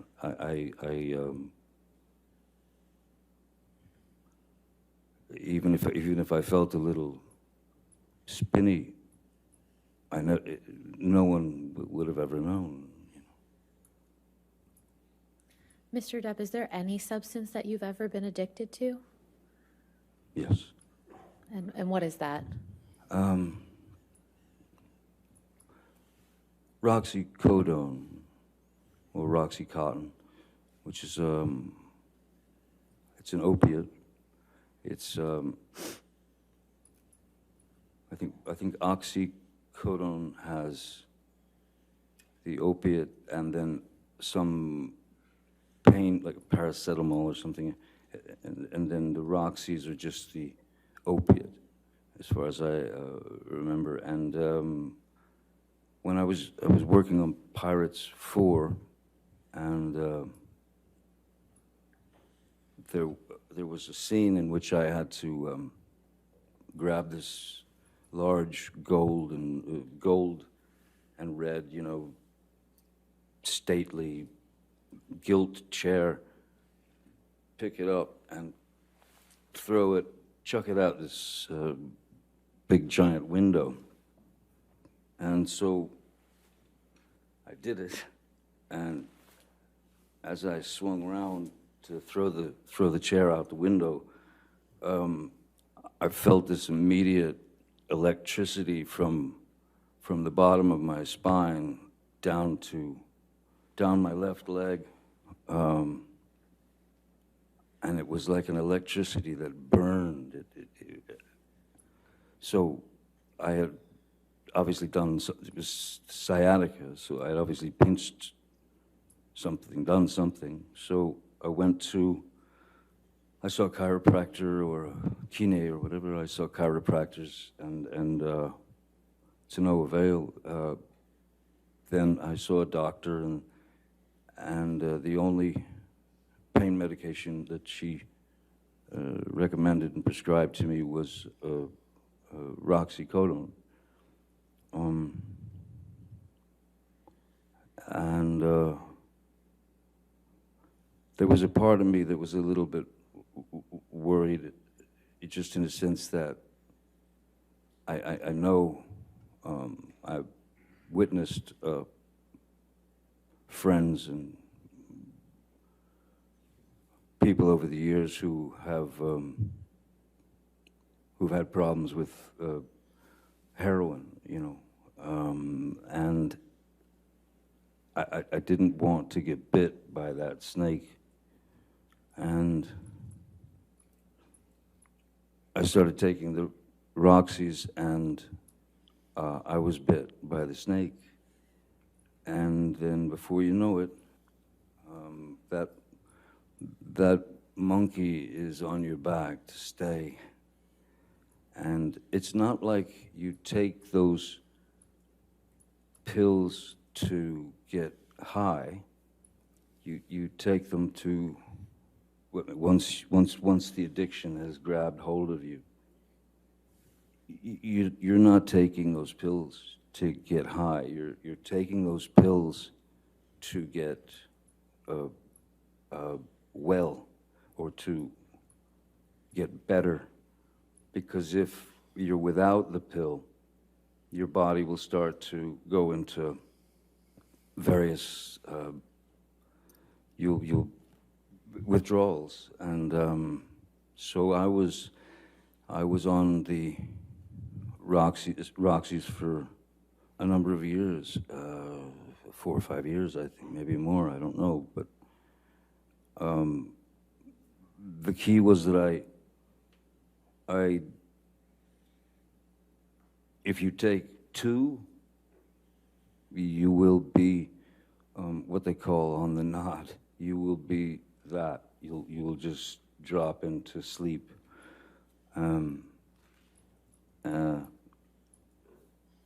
So yes, I didn't like being dependent on these pills.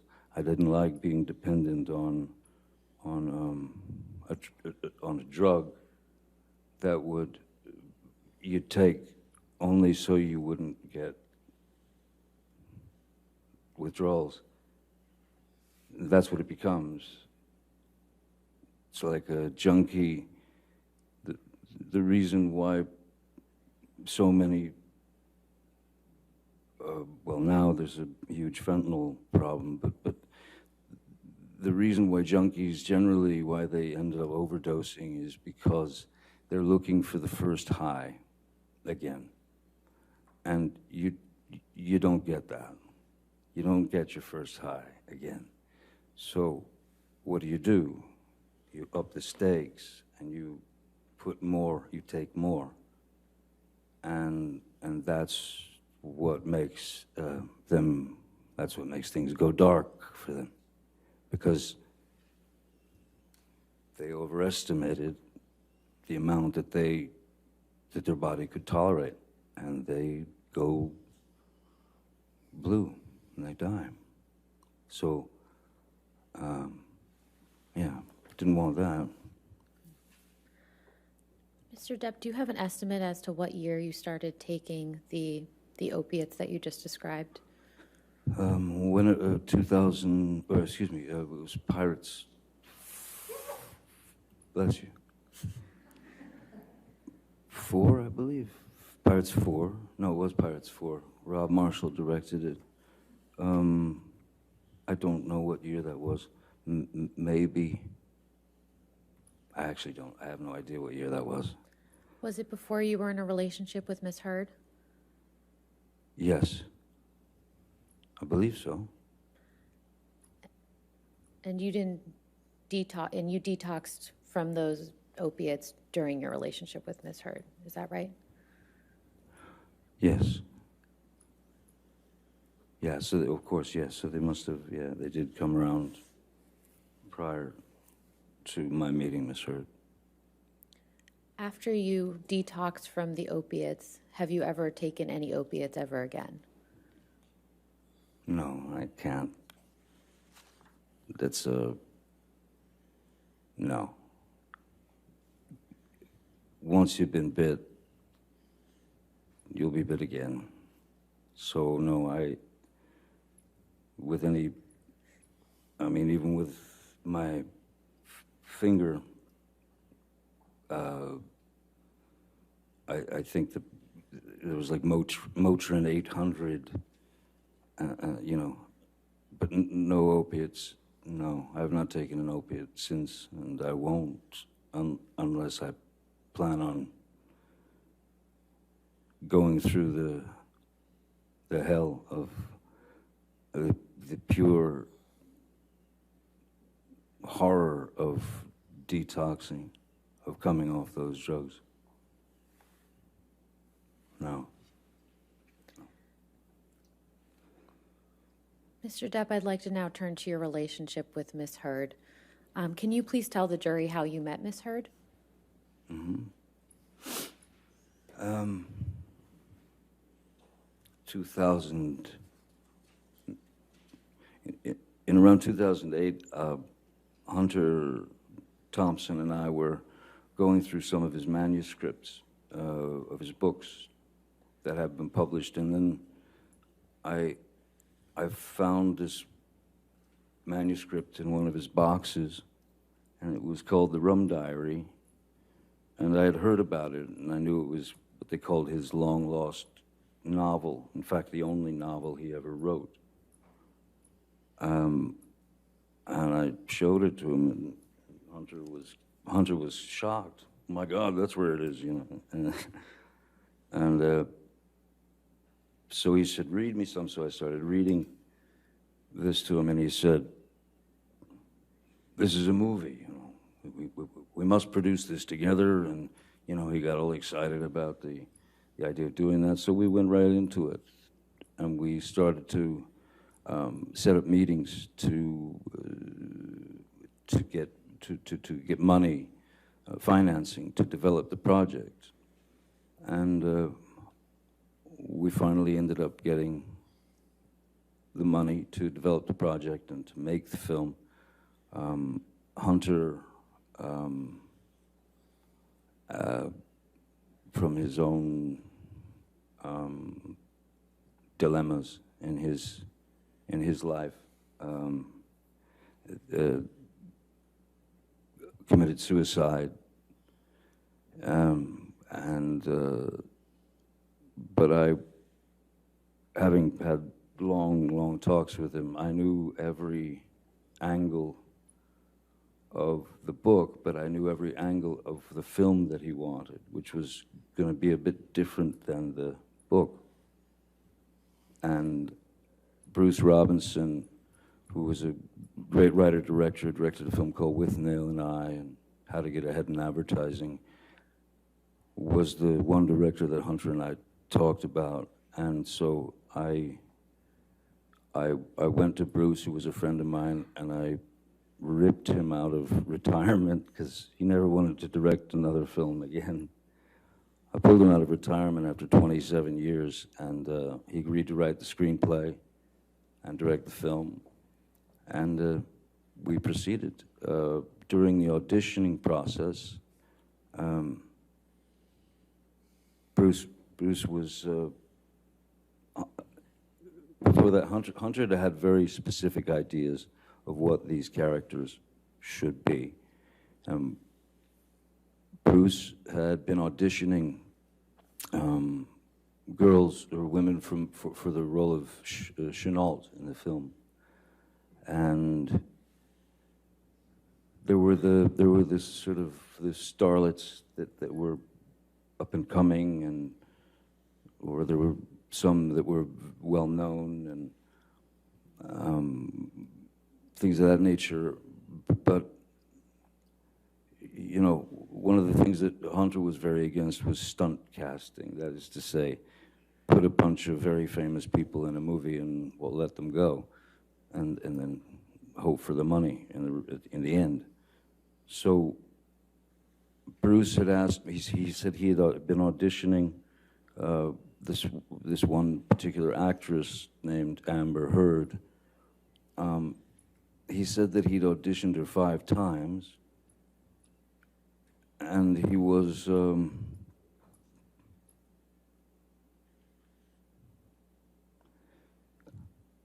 he wasn't sure about her capabilities as an actress with regard to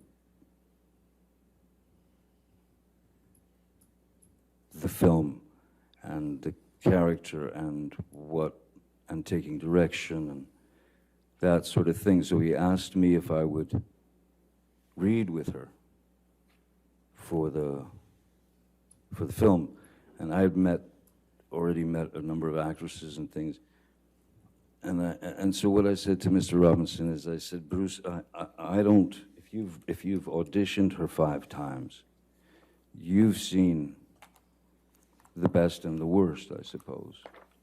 So me putting her, this girl in an uncomfortable situation, you know, saying, hey, all right, let's read this, I think it's a far better idea that we just meet so that I can see how she behaves, see how she reacts, because that's really all it is, reaction, behavior, and you don't have to push anything else, you know.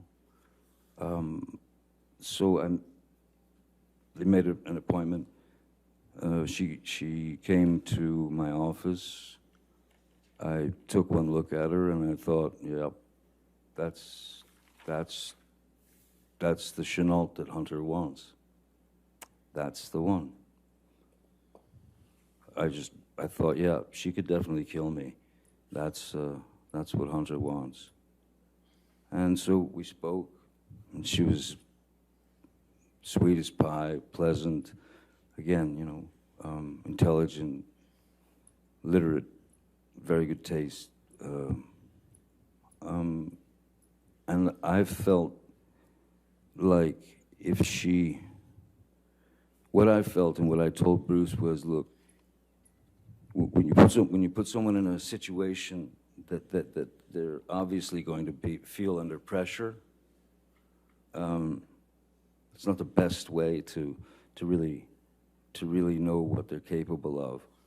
And I made suggestions such as, and which I ended up making to Ms. Heard. I made suggestions of films that might give her some insight into what we were looking for in terms of the film. Which is to say, I gave her films like To Have and Have Not, and things of that nature, because I wanted to. There was something very important that I felt she needed to know about stillness, as opposed to, you know, going broad or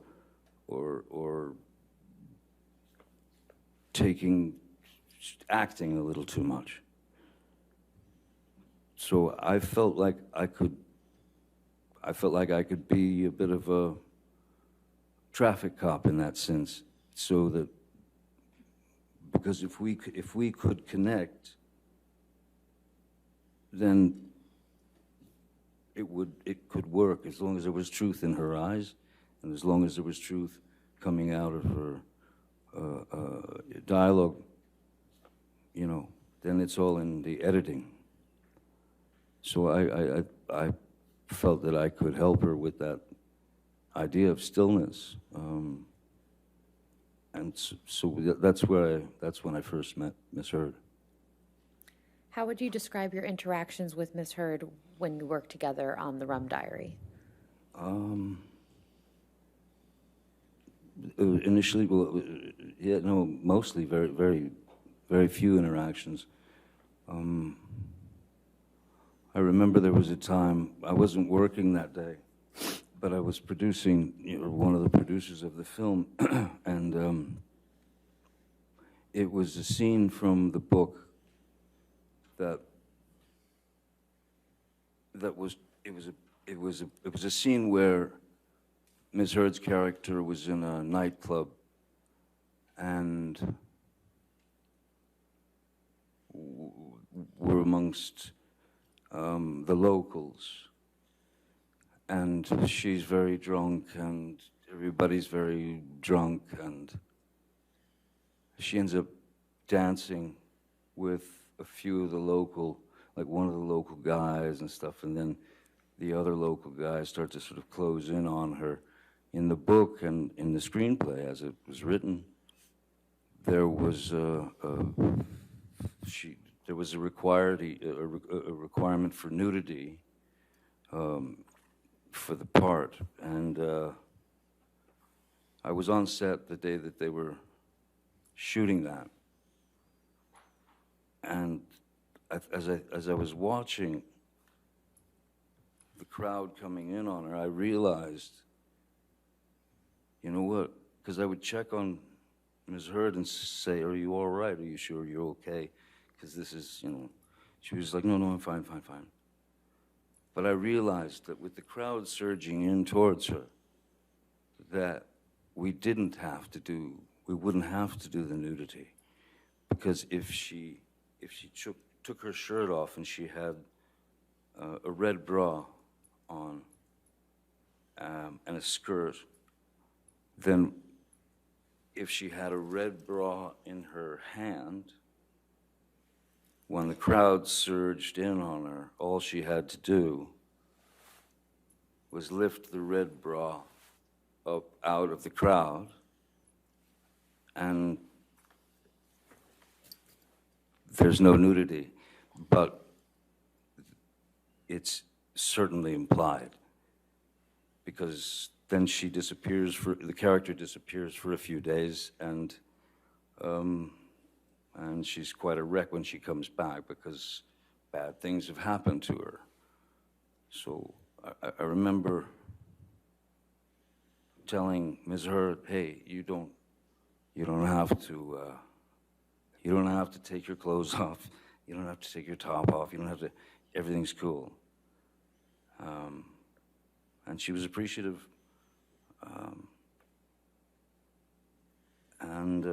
But other than that, we didn't really have much interaction until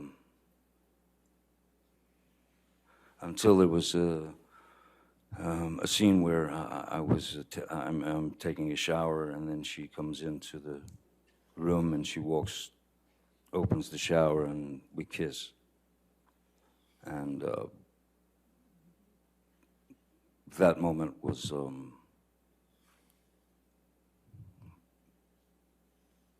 it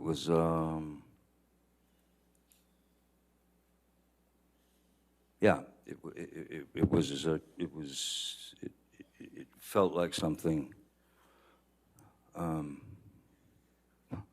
It felt like something that I shouldn't be feeling, because she had her wife, and even though it was a scene, and she had her wife, and I had Vanessa and kiddies, and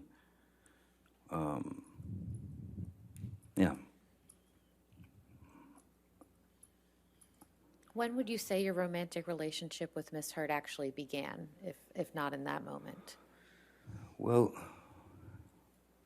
I think there was something in the kiss in the shower that was very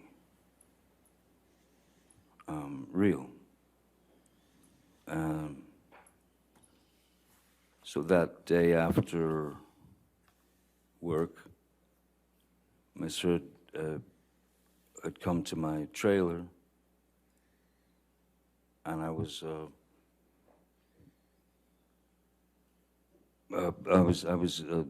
just sitting there listening to actually old blues stuff, and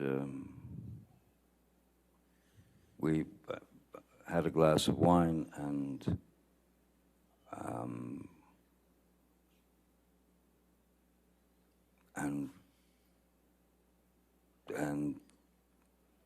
we kissed.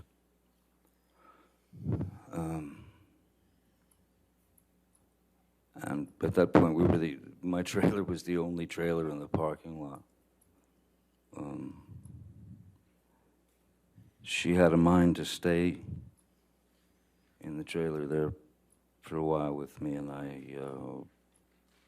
didn't think that was a very good idea on any level, especially since there were about 9 Teamsters waiting to move the trailer. And then that was that until whenever we did the first day of the press junket for the Rum Diary in Los Angeles 2 years later, and she had broken up, I believe, with her wife, and my for lack of my wife, we weren't married, but she was, of course, my wife, Vanessa. We had some not so great situations, you know. She was stuck in America. She wanted to go back to France. She wanted to have her life back. She's a well-known singer there.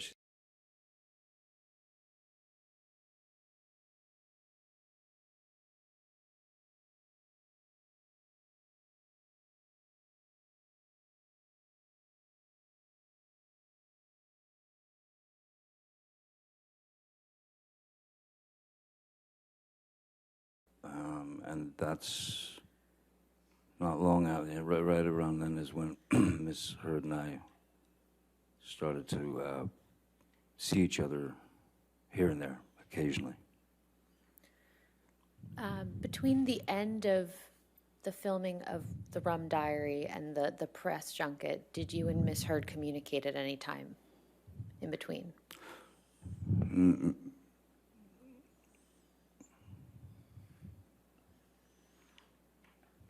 I don't remember. I remember that there was a white dress that she really was infatuated with. That she really loved this dress that she wore in the film, and so I went to Colleen Atwood, the costume designer, and to Bruce, and I said, "Do you think we can snag this white dress and send it to Amber, you know, after she'd wrapped, because she loved the thing."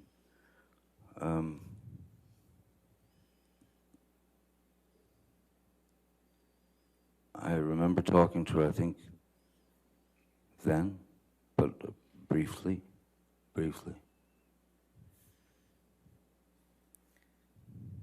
What did you like about Miss Heard when you first started your romantic relationship? She seemed to be the she seemed to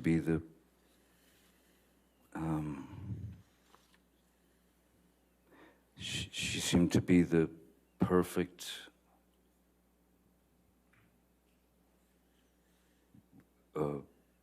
partner, in a sense, in my head, and for me, because she, as I said, she seemed to be very knowledgeable about old obscure blues music that I listened to and really liked. She was literate. She was sweet, funny, nice, all those things, you know. And she was, and from the beginning of our relationship at that time, for a good year and a half, she was wonderful. And then things just started to change, or things started to reveal themselves. That's, I think, is a better way to put it. You mentioned earlier in your testimony that Miss Heard would take off your boots when you would get home from work. What other types of behaviors did you observe in Miss Heard early in the relationship?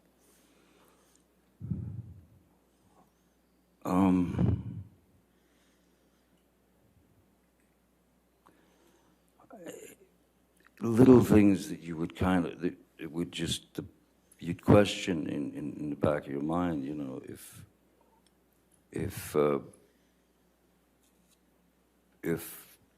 she wanted to go to bed, I'd say, "Oh, well, I can't sleep, you know, right now."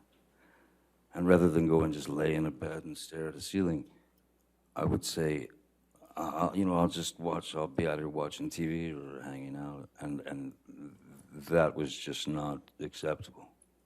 Just not acceptable. It would stir up some rather unusual reactions from her. I didn't understand why I, as a 50-something-year-old man, was not allowed to go to sleep when I wanted to. as opposed to when she wanted to. It started out with little things like that. And again, they just, they just, I suppose like anything, if they're allowed to continue, then they are allowed to grow. They're allowed to blossom into whatever they're going to become. What were you and Miss Heard's nicknames for each other? I called her Slim. Why is that? I called her Slim because of the film that I had given her to watch, in terms of stillness, was Lauren Bacall and Humphrey Bogart. And I called her Slim, and she called me Steve, which was Lauren Bacall's and Humphrey Bogart's nicknames for each other in the film. That was their names in the film. And it wasn't lost on me the fact that there was an age difference, and that my God, when Humphrey Bogart and Lauren Bacall, that's when they met on that film. He was 45 years old and she was 19, and they stayed together until Bogart passed away. So, yeah, there was a kind of a joke, not joke, but just, yeah, I acknowledge the fact that I was the old craggy bogey and she was this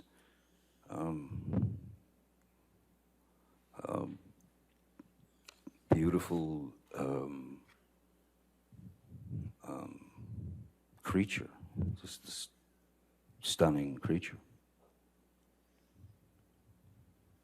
When did you first meet Miss Heard's parents? I first met Miss Heard's parents when they had come out to Los Angeles, I believe, and yeah, and I feel like that I met them. I think they came to my place, to my studio, and they were two completely opposite end of the spectrum people. Paige was she was an angel. She was an angel, and I loved her very much. I loved her instantly, and we had a very good relationship. Her father, David, was the opposite end of that. He was this outrageous kind of, almost like a cartoon cowboy, you know. And he was, the initial thought, I mean, my initial kind of definition for David would have been rascally, like a rascal, you know. But I loved, I mean, I grew to love them both very much, as well as her sister Whitney. And yes, it felt like I had been welcomed into some sort of family. I had been accepted into this family, and those relationships stayed solid until just a bit after we'd separated.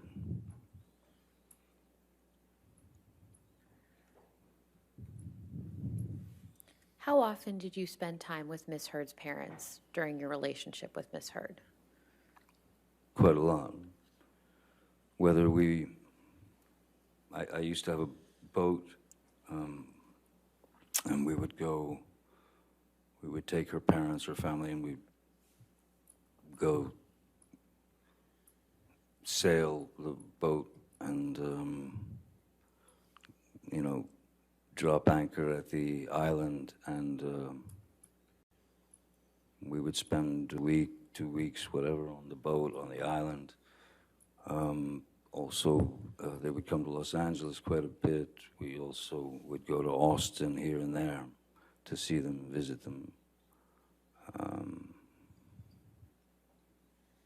Every year we would, on their anniversary, I had a friend of mine who had a restaurant in Austin, like a very good restaurant in Austin, and I'd call him up and basically set it up so that every year on their anniversary they could just go there, and they'd be taken care of, and there would be no bill, so they could just celebrate. And I think one of the things we did was, yes, we would try to order them car so that they could drink. No, I was very fond of them, very fond of them. Now, you mentioned Miss Heard's sister, Whitney. When did you first meet Whitney? I don't remember exactly when I met Whitney the first time, but I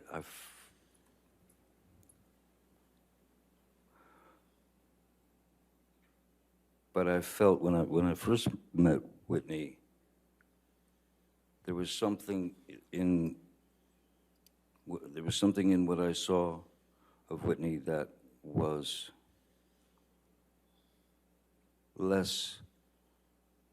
much less confident than Amber, much more revealing of insecurities. Objection, Your Honor, just foundation. What he saw in Whitney. I think if you could answer the question. Okay. You want to ask the question again? That's fine. We can move on. Okay, that's fine. How would you describe your relationship with Whitney?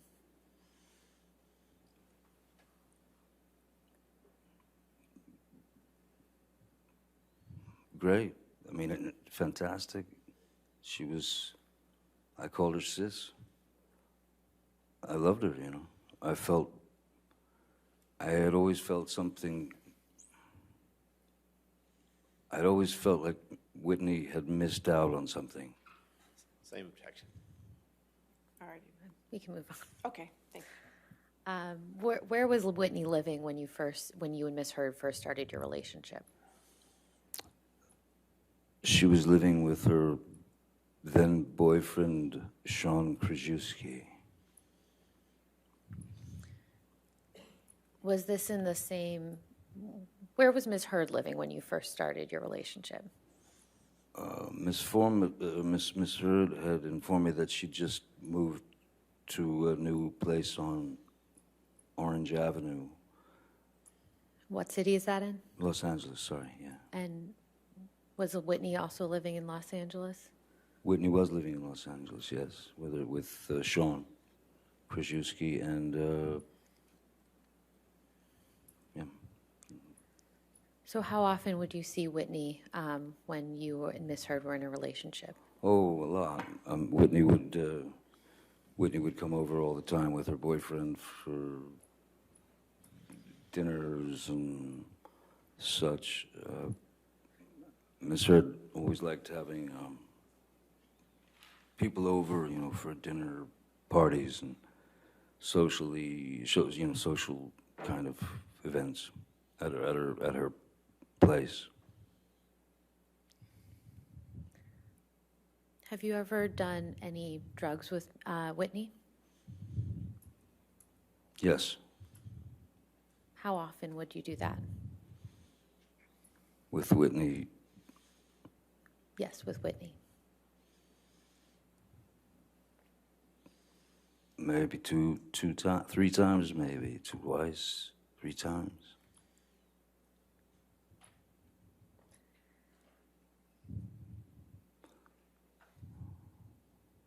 Did there come a time when Whitney moved into the penthouses that you owned at the Eastern Columbia building? Yes. And when was that? I don't remember exactly when it was, but I do remember that it was after Rocky Pennington and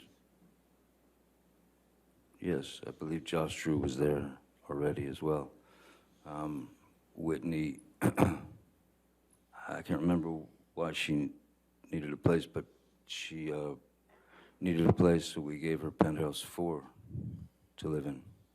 And how long did she live there for? Oh boy, on and off for, I suppose, a couple of years. And how much rent did you charge her? Nothing. Now, you said you did drugs a couple times with Whitney. What drugs were you doing with Whitney? Whitney and I had done a line or two of cocaine together.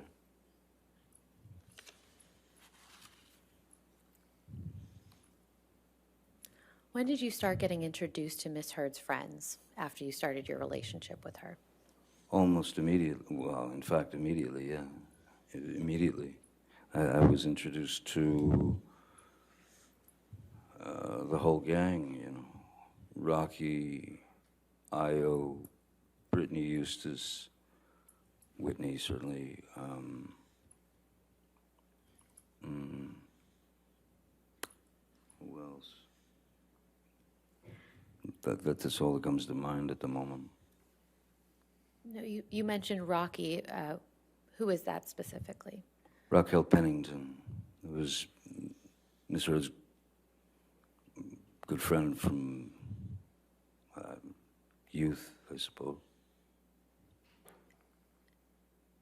And I think you mentioned Brittany Eustace as well. Who was that?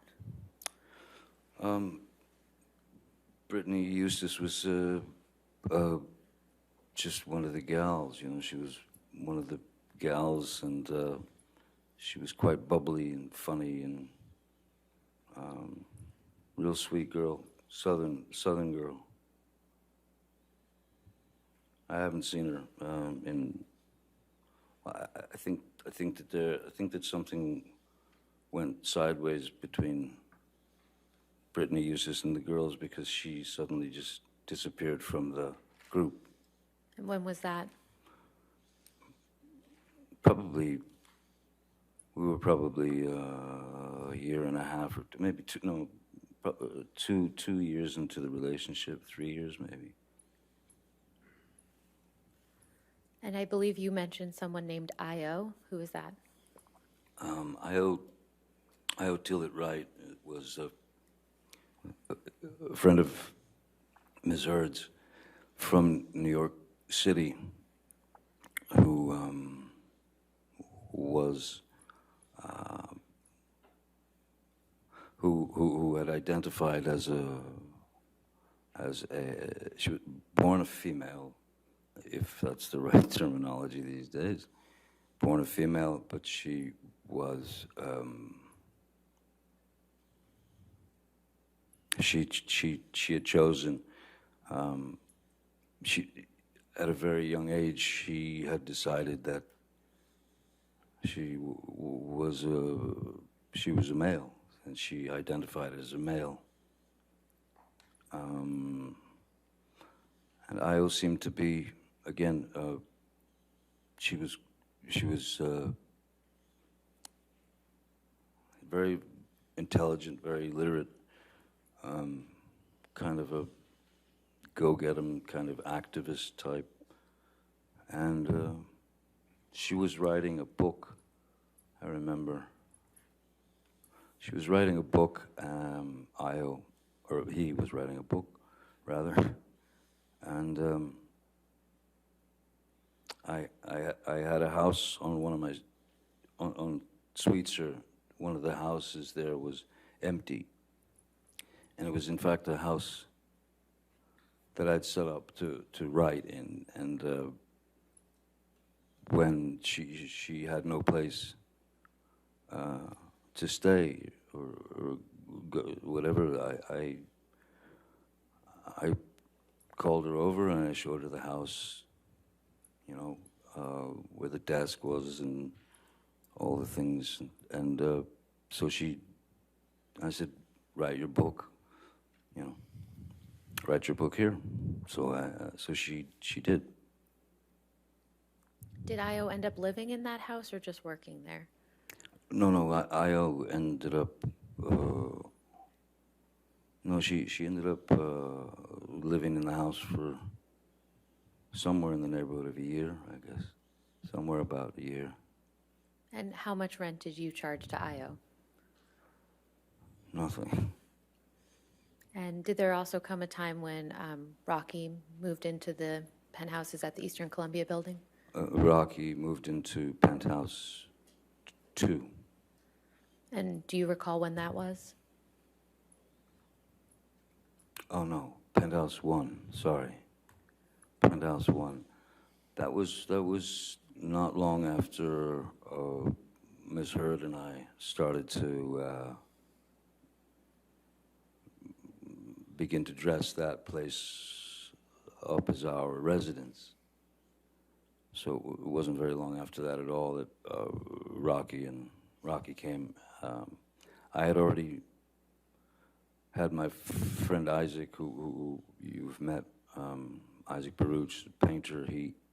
I had already given him penthouse 2 to stay in and live in and paint in, because he'd just come back from Florida, and his mom had passed away, and I think he had about $3 in his pocket. So I gave him the penthouse and asked him if he had enough paint, and so he lived there. Why did Rocky move into the penthouses? Protection Foundation I'll overrule foundation. and hearsay. The question potentially calls for hearsay. I'll overrule that for the moment. Go ahead. Go ahead, Mr. Depp. Why did, sorry, what was it again? Why did Rocky end up moving into the penthouses? She ended up moving into the penthouses.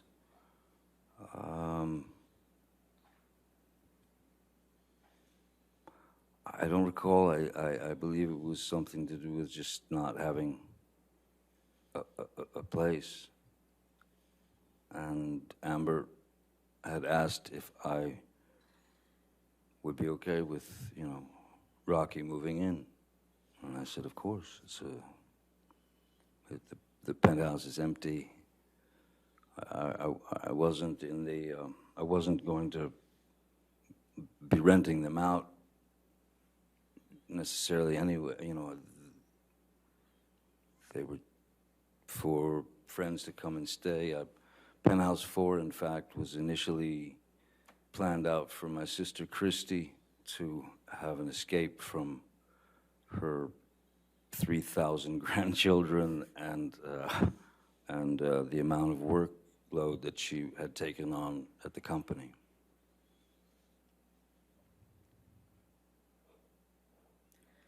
How long did Miss Pennington end up staying in the penthouses?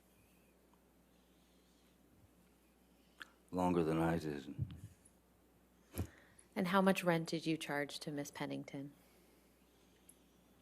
Nothing. Did anyone live with Miss Pennington in the penthouses? Yes, her fiance or boyfriend and fiance Josh Drew.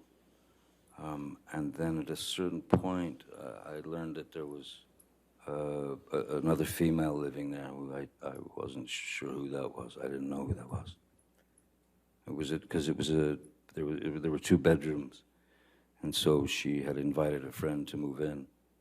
But I met that person very briefly a while after they'd already been living there.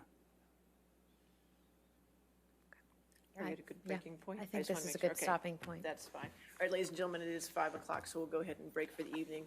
Again, do not discuss the case with anybody and don't do any outside research, okay? And we'll see you in the morning at 10 a.m., all right? Thank you.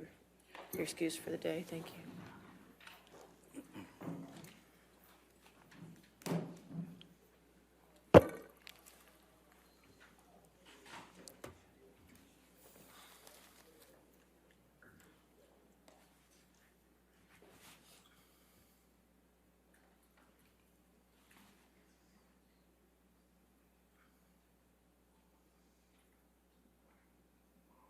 All right. And again, sir, since you're in the middle of your testimony, did not discuss your testimony with anybody to include your attorneys this evening, okay? All right, you can stand down if you'd like. Okay, thank you. All right, is there any other matters for this evening? Sure, sure.